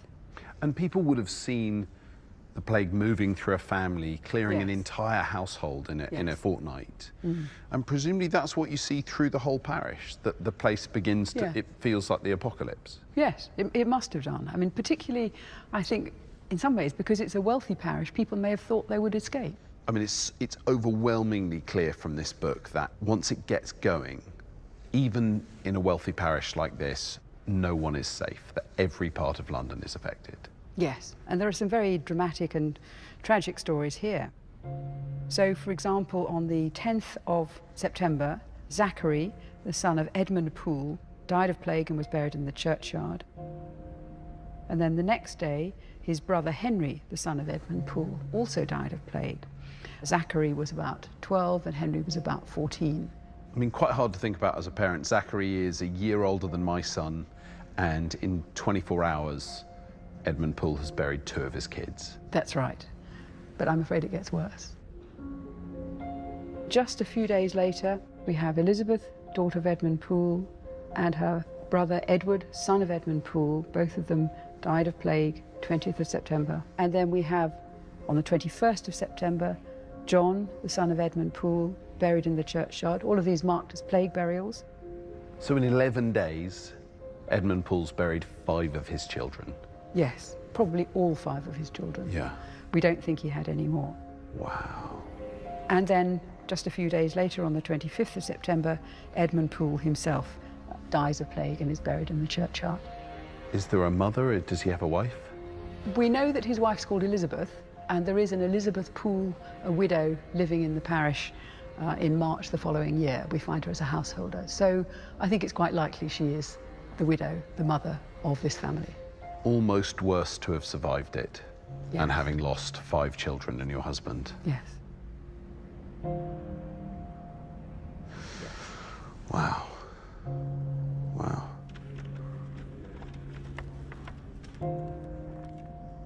But the fatalities were still rising, and soon the epidemic would reach its terrible peak.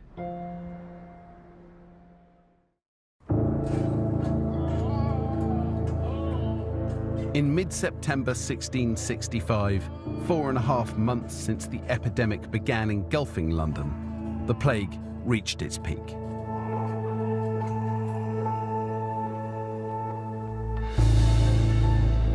In just 1 week, between the 12th and the 18th of September, plague killed 7,165 Londoners. Deaths were reported across the city in 126 parishes.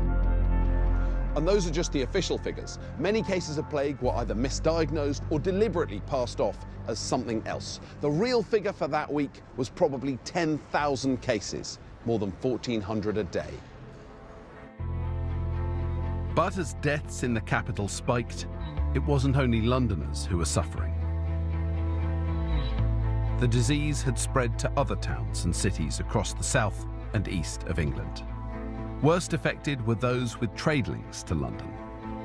The plague carried there by the flow of people and goods. Essex cloth trading towns suffered dreadfully. In Braintree, 865 people died, a third of the population.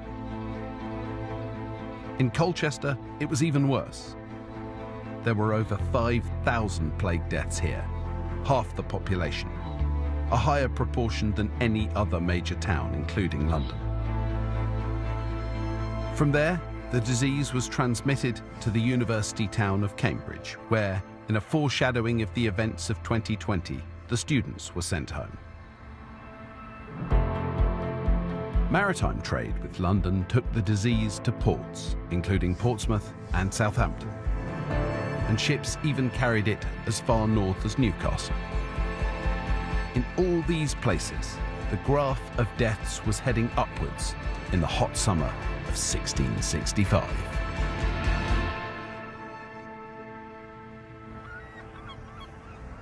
Death rates peaking in late summer was a pattern seen in earlier plague outbreaks in Britain. The relationship between the weather and the plague was noticed by William Boghurst, an apothecary who worked here on Drury Lane throughout the Great Plague, where the outbreak began. Now, his shop would have been a stall inside this pub. It's not the original building, but in fact there has been a White Hart pub here since the 15th century. Apothecaries were early pharmacists. They dispensed complex herbal remedies and performed simple medical treatments. Boghurst noticed death rates changed according to the seasons. They increased if hot conditions were followed by rain, while frosty weather caused a massive decline in fatalities. This is the opposite of infections like flu and coronaviruses. It seems the plague thrived in warm, humid conditions, but it didn't like it too hot, too cold, or too dry. The records show the summer of 1665 was both hot and humid.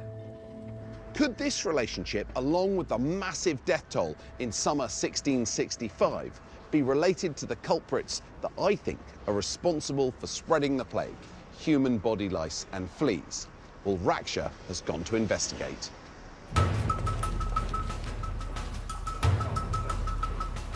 I've come to meet Professor James Logan at the London School of Hygiene and Tropical Medicine to find out if these insects' behaviour changes at different times of year. In 1665, we're seeing this spike of plague cases in the summer. Is there a link between temperature and insect behaviour? Yeah, absolutely. Temperature is hugely important to any insects, including fleas. So we've actually set up an experiment, and what we're going to do is have a look at the activity of the fleas to see whether they're more active or less active in the higher or lower temperature. James has had one set of fleas kept at an autumn temperature of 14 degrees centigrade for 2 days. And some other fleas have spent 2 days at a hot summer temperature of 28 degrees. Ah. These are the ones that were kept at 28 degrees, Okay. and these were kept at 14. Brilliant. Okay, thanks very much. Right, well, this tube certainly feels colder. Okay. And it's just been brought out of the cold conditions.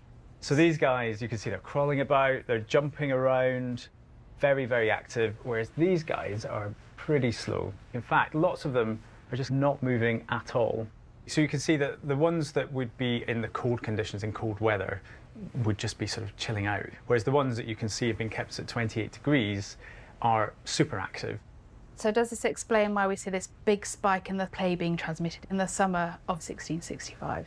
Yeah, I think that is absolutely a real possibility. At that sort of temperature, in the height of summer, these guys are going to be jumping around the place, they're going to be jumping on and off the host, they're going to be feeding more, and it's actually a bit more than that as well. They'll be reproducing a little bit quicker, and I think the transmission would have been quite high.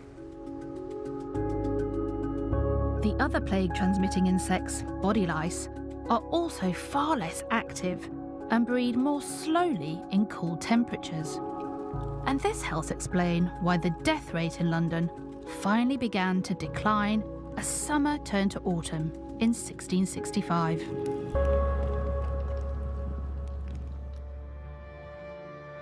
In the week to the 25th of September, 5,533 Londoners died of plague, around 1,500 fewer than the previous week. It was a glimmer of hope that the worst had passed. William Boghurst was one of the few medical men left in London by this point. Most doctors and surgeons had joined the great exodus of professionals who'd fled the city. At the time, this cowardice horrified the abandoned people of London. But because doctors didn't then understand bacterial disease and had no drugs to treat plague, even the ones who stayed didn't much help the situation.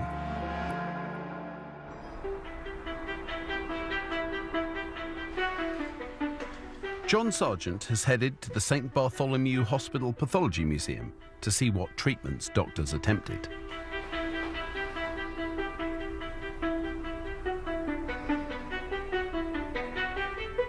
Among the 5,000 medical specimens kept here, there are some from 19th century plague epidemics.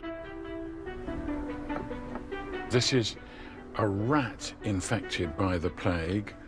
That's gruesome, kept in formaldehyde. And this is even more poignant. This is a human lung from a plague victim. I'm meeting Kevin Goodman, an expert in early medicine and surgery who's collected a vast array of 17th century medical instruments. Well, this is an amazing collection of objects. Some of them, I must say, rather sinister, but these are all medical tools of the trade at the time. Yes. So what does that do? That's a phleem. Now, a phleem was normally used for bleeding, for opening a vein. For treatment of buboes, you would perforate the bubo. So if you had the bubo here, you'd just stick it in you? Yes. God, but this is all incredibly painful. Oh, yes. OK, so how would you get the pus out? I would then heat a cup up, place it on the bubo, and then as it cooled, the vacuum would draw out all the nasty pus full of germs. Oh, right. Right, so you put this on, so this would go through there. Yeah. And the idea is to break the bubo, that's the bit. OK, right, so they would think they were doing something useful. So what else have we got? What are all these things here? I've got a selection of cauterizing irons here. You could heat that up, place it into the middle of the bubo to burn it. Horrible, isn't it? Making it so hot that the flesh burns. Yes, the pain would have been agonising. And don't forget, there's going to be no pain control with this. You have to just bite down and endure it. But would any of these methods actually work? No. If you're going to start cutting into buboes or burning into them, you're going to start letting out lots of germ-infested pus. You're going to increase the risk of other people catching it. Also, you're increasing the risk of infection. Right, so actually, they're making things worse with all this stuff. Indeed. At the time, people would be so fearful, there'd be so much terror, that they'd just sort of say, give me anything you can to help me, because they were so desperate. It is a time of desperation, complete and utter. I thought nothing could be more terrible than having the plague. But it seems being treated for it could have been worse. While these 17th century medical interventions may have done more harm than good, we're about to discover if other methods for controlling plague may have been more effective than we ever imagined.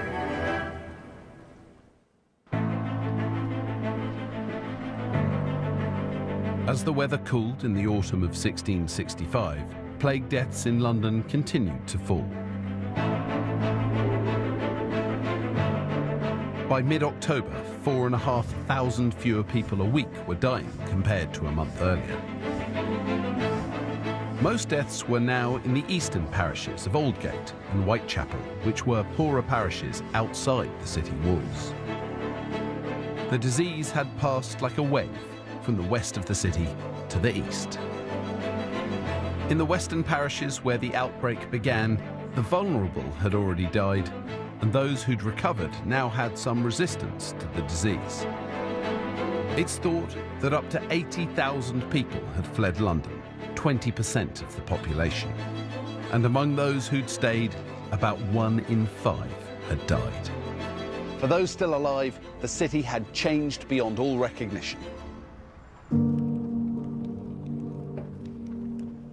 This was observed by Puritan minister Thomas Vincent, one of the few who continued to preach to his congregation and visit the sick. He wrote that the terror of the disease had broken societal bonds and drained people's hearts of love and pity. He was horrified to see families abandoning their loved ones. In Spitalfields, his household of 8 had managed to escape the disease, but then, he tells us, plague came in dreadfully upon them. Over the course of 2 weeks, 3 of his household fell ill and died.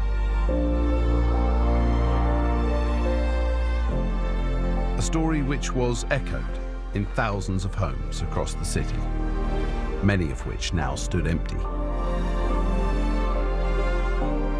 The Lord Mayor now had to somehow deal with these infected houses.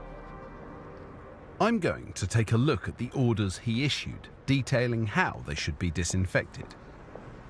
I'm interested to discover if the methods would have been effective against the human fleas and body lice we now know spread the plague.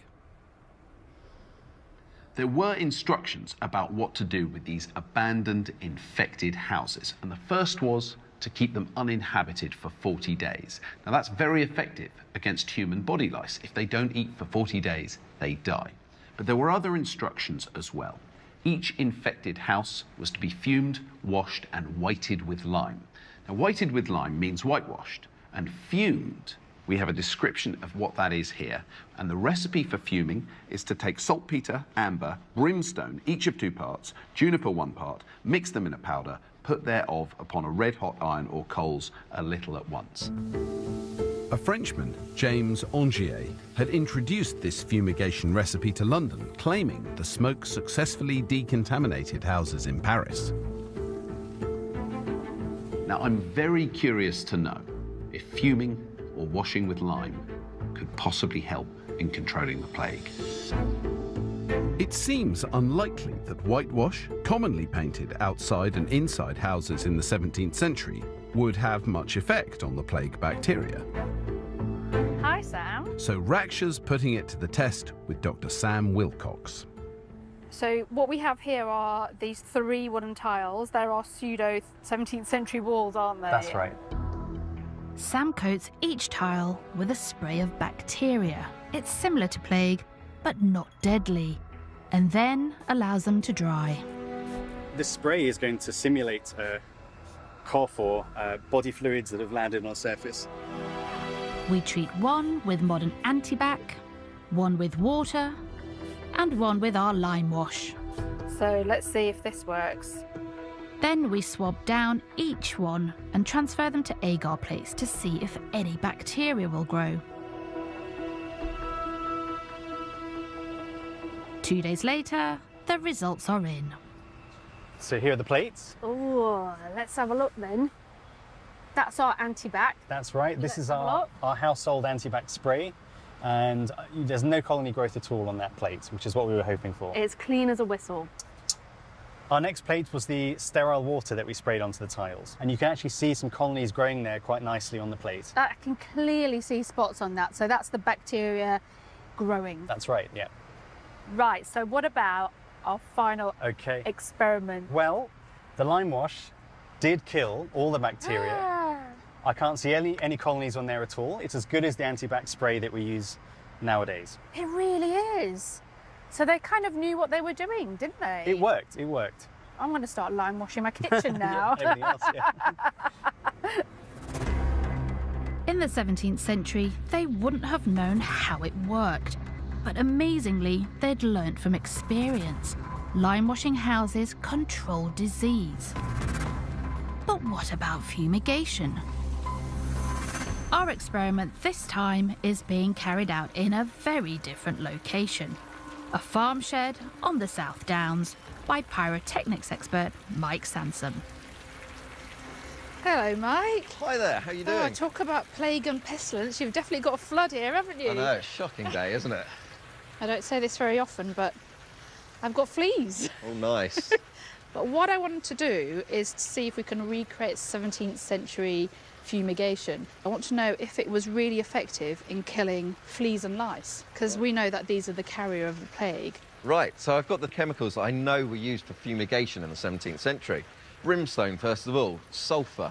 So the reason it was called brimstone was because it was found on the brim of volcanoes. And then we've got the saltpeter, potassium nitrate, which is a strong oxidizing agent. And I know these two burn really well together because they're the main components of gunpowder. They burn quite ferociously and then produces quite a noxious gas called sulfur dioxide. Let's do it. This shed will act as our infested 17th century room. It's a lovely little shed you've got here. The lid of the flea container is a porous mesh that will allow in the fumes.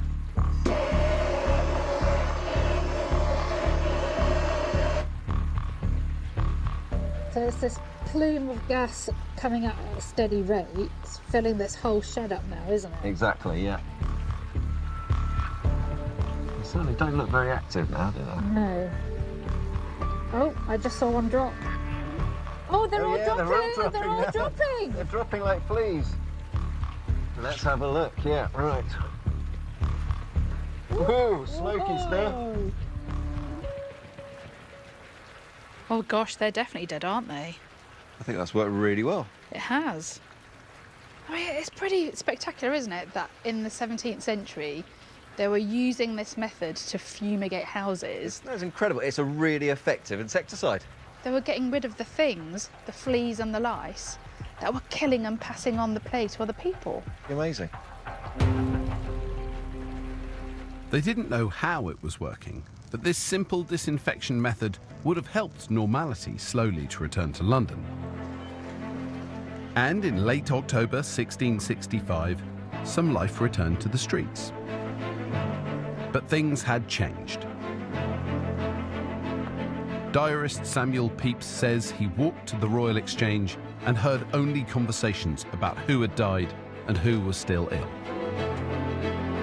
He also tells us there were still plague victims in the streets, although by now the death rate was heading steadily downwards.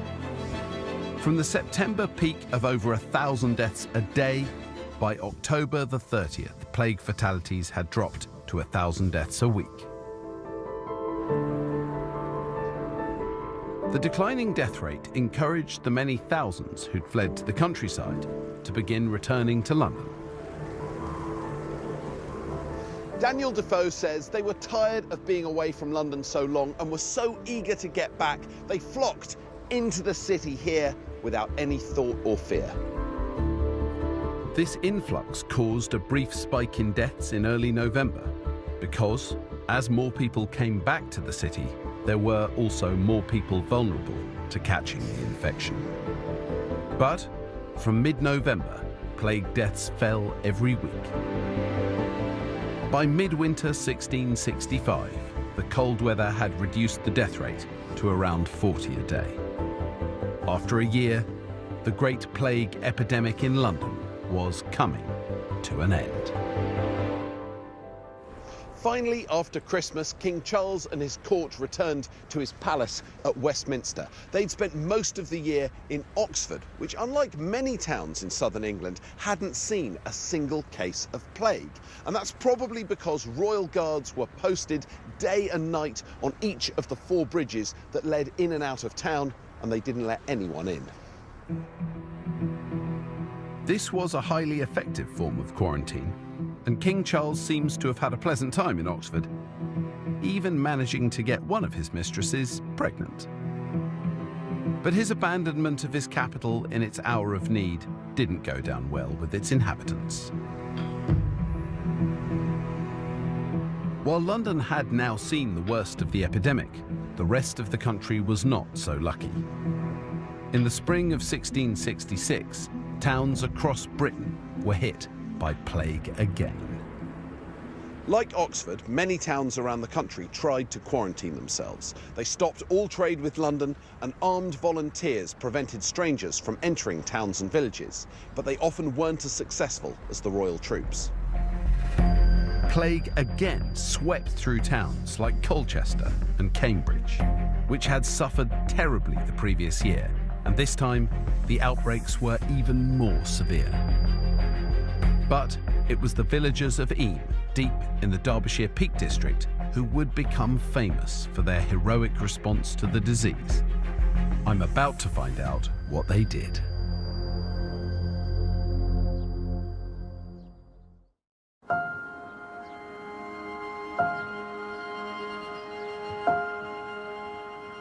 Plague arrived here in Eyam in early September 1665. It was brought in a shipment of clothing that was delivered to a tailor who lived in the village. The clothes in the shipment probably contained plague-infected body lice. It began a chain of events which put all 700 of the village's inhabitants at risk. By December 1665, 28 of them had died. Just like in London, the cold of winter brought about a significant reduction in the deaths. The disease bubbled along. 2 or 3 people died each month, but the people in the village were relieved, thinking the worst was over. But as spring turned to summer, the number of cases rocketed. A story of extraordinary heroism and self-sacrifice now unfolded in Eyam over the summer of 1666. The instigator was the village vicar, the Reverend William Mompesson. When Mompesson realised that winter hadn't put an end to the outbreak in the village, he sent his wife Catherine and his children away to stay with friends in Yorkshire. But Catherine returned to support her husband. In late May 1666, Mompesson made a decision that would have terrible consequences for everyone in the village. To discover what happened, I'm meeting Joan Plant, whose family have lived in Eyam since the time of the plague. Tell me about this extraordinary decision made by Mompesson. He'd seen instances of plague in the country before. He got together with the previous minister, Stanley, and they made a plan. They would close the church, close the churchyard, and close the village. And this is what Mompesson had to ask the village to do, simply to contain the disease. And they agreed, which was just incredible. What does that mean to close a village back then? Well, it means you put a border the whole way around. Nobody comes in and nobody goes out. Tell me about the significance of this particular place. So Montpesson's Well is a running water well, and this was the northern boundary point when they closed the village, and the village people would leave money here for the provisions that will be brought along the road from the Earl of Devonshire and surrounding villages. Families could have chosen to flee the infected village to save themselves, just as happened in London. But, incredibly, they chose to stay, hoping to prevent the disease spreading and so save the neighbouring villages and towns from the same fate. I think the older I get, the more I think about that and think how brave and courageous they must have been, because it's almost like facing a certain death. The villagers knew the terrible sacrifice they were making because dozens of their neighbours had already fallen ill and the contagion was accelerating. The price they paid for their selfless decision can be seen in the parish church registers. So this is the record of deaths in Eyam during the period of the plague. So you can see here it says, here follows the names with the numbers of persons who died of the plague. And we start with the first victim, George Vickers, in September the 7th of 1665. But it really gets going in the summer of the next year. If I turn to June, we see we've got 21 deaths. Then in July, there are 58 deaths. And then turning to August, we get 80 deaths. This entire page filled with families completely wiped out. In a small village, it's extraordinary. And that trajectory is the same thing we saw in London in the summer of the previous year. Of course, it's an extraordinary document in terms of public health, in terms of data about how the epidemic spread. But the other thing that's so overwhelming when you look at it is the number of deaths in a small community. All these people, friends and family. It must have been absolutely horrific living through this. Completely terrifying.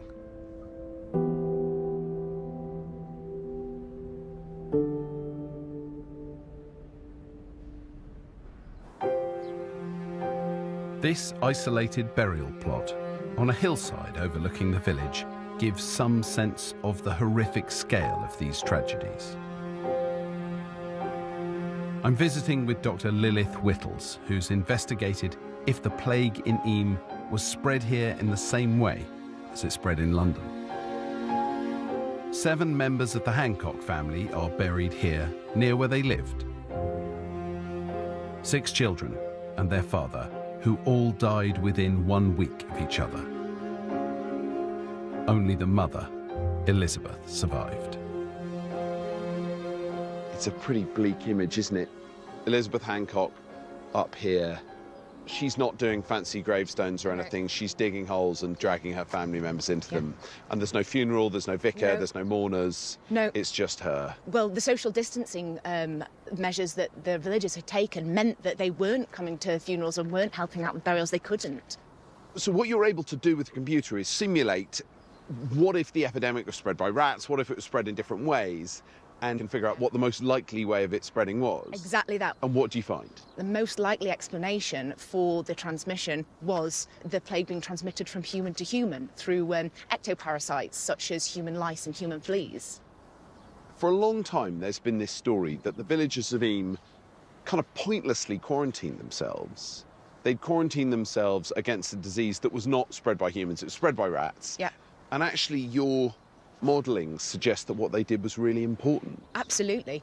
If the plague was spread by human to human contact through their ectoparasites, then by distancing themselves from the surrounding area, they stopped the spread of plague to places like Sheffield, where if an infected person had started an outbreak there, we could have seen many, many more deaths like we did in the London outbreak. So I kind of imagine Elizabeth Hancock up here digging these graves, and I guess now at least we can see she is doing something really important. She saved a lot of lives. Absolutely. They all did something extraordinary, the villagers of Eyam. Wow. So now we know Eyme's quarantine was both heroic and worthwhile. The village's last plague victim was buried on the 1st of November 1666. In total, 257 people died of the disease, about 40% of the population. William Mompesson, the vicar who instigated the village's quarantine, also paid a heavy price. His wife, Catherine, who'd returned to support her husband's work in Eyme, died of plague in August. As the vicar's wife, she was the only person allowed to be buried in the churchyard.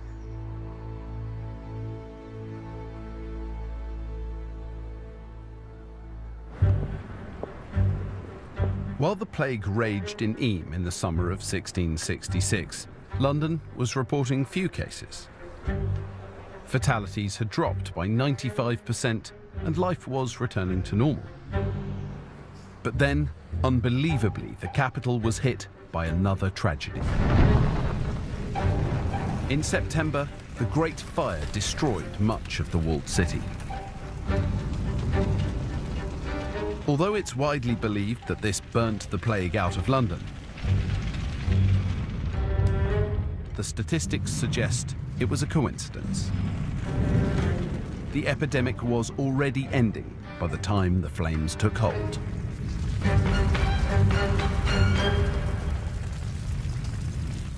We'll never know for certain how many Londoners died during the Great Plague, but the official estimate of around 70,000 is undoubtedly too low. Many cases of plague were misidentified and many burials went unrecorded. So it's actually thought that over 100,000 Londoners died during the plague. That's around a quarter of the population.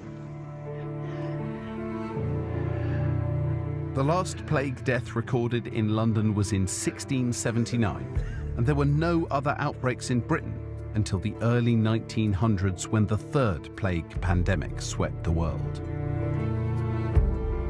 From 1900, there were plague deaths in port towns, including Glasgow, Cardiff, and Liverpool. The most recent plague outbreak in Britain was in Suffolk in 1918.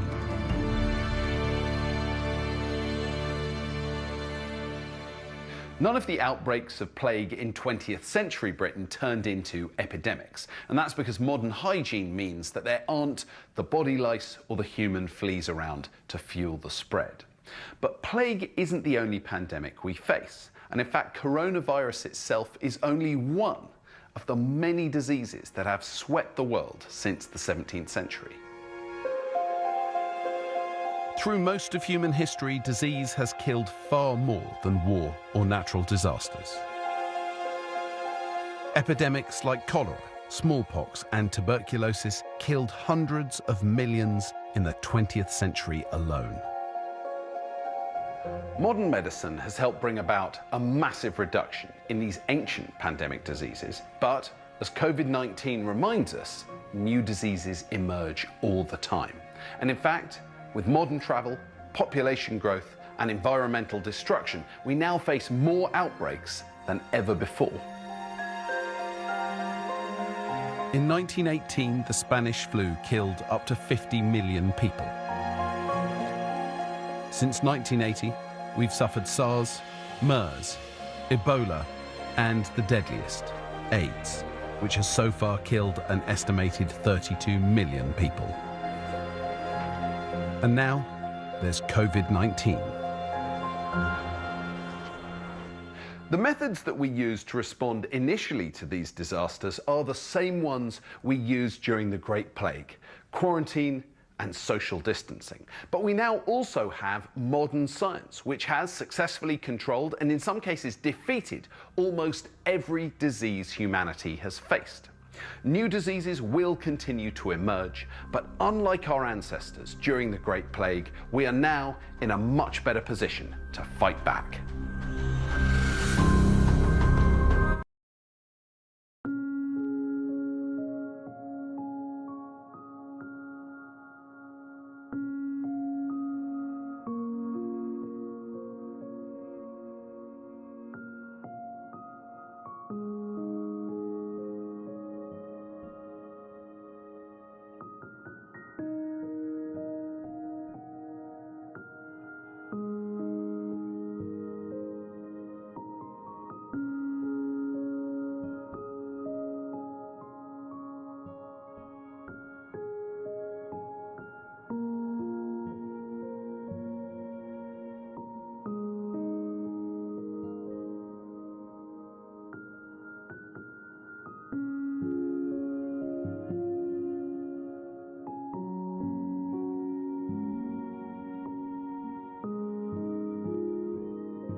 uncovers extraordinary new evidence which reveals how the disease really spread. So you think that these have been spreading the plague? Just one is enough to be sick and even to die. This is the story of the Great Plague.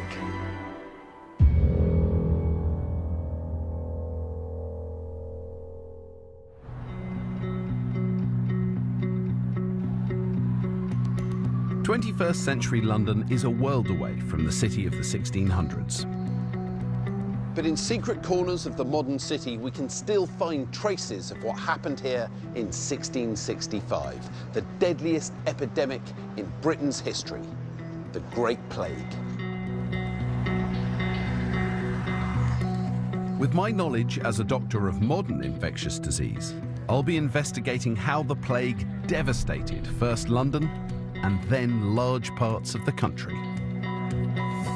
The first thing I need to figure out, as with any disease outbreak, is how and where it started. And this book, A Journal of the Plague Year by Daniel Defoe, the famous author of Robinson Crusoe, has some important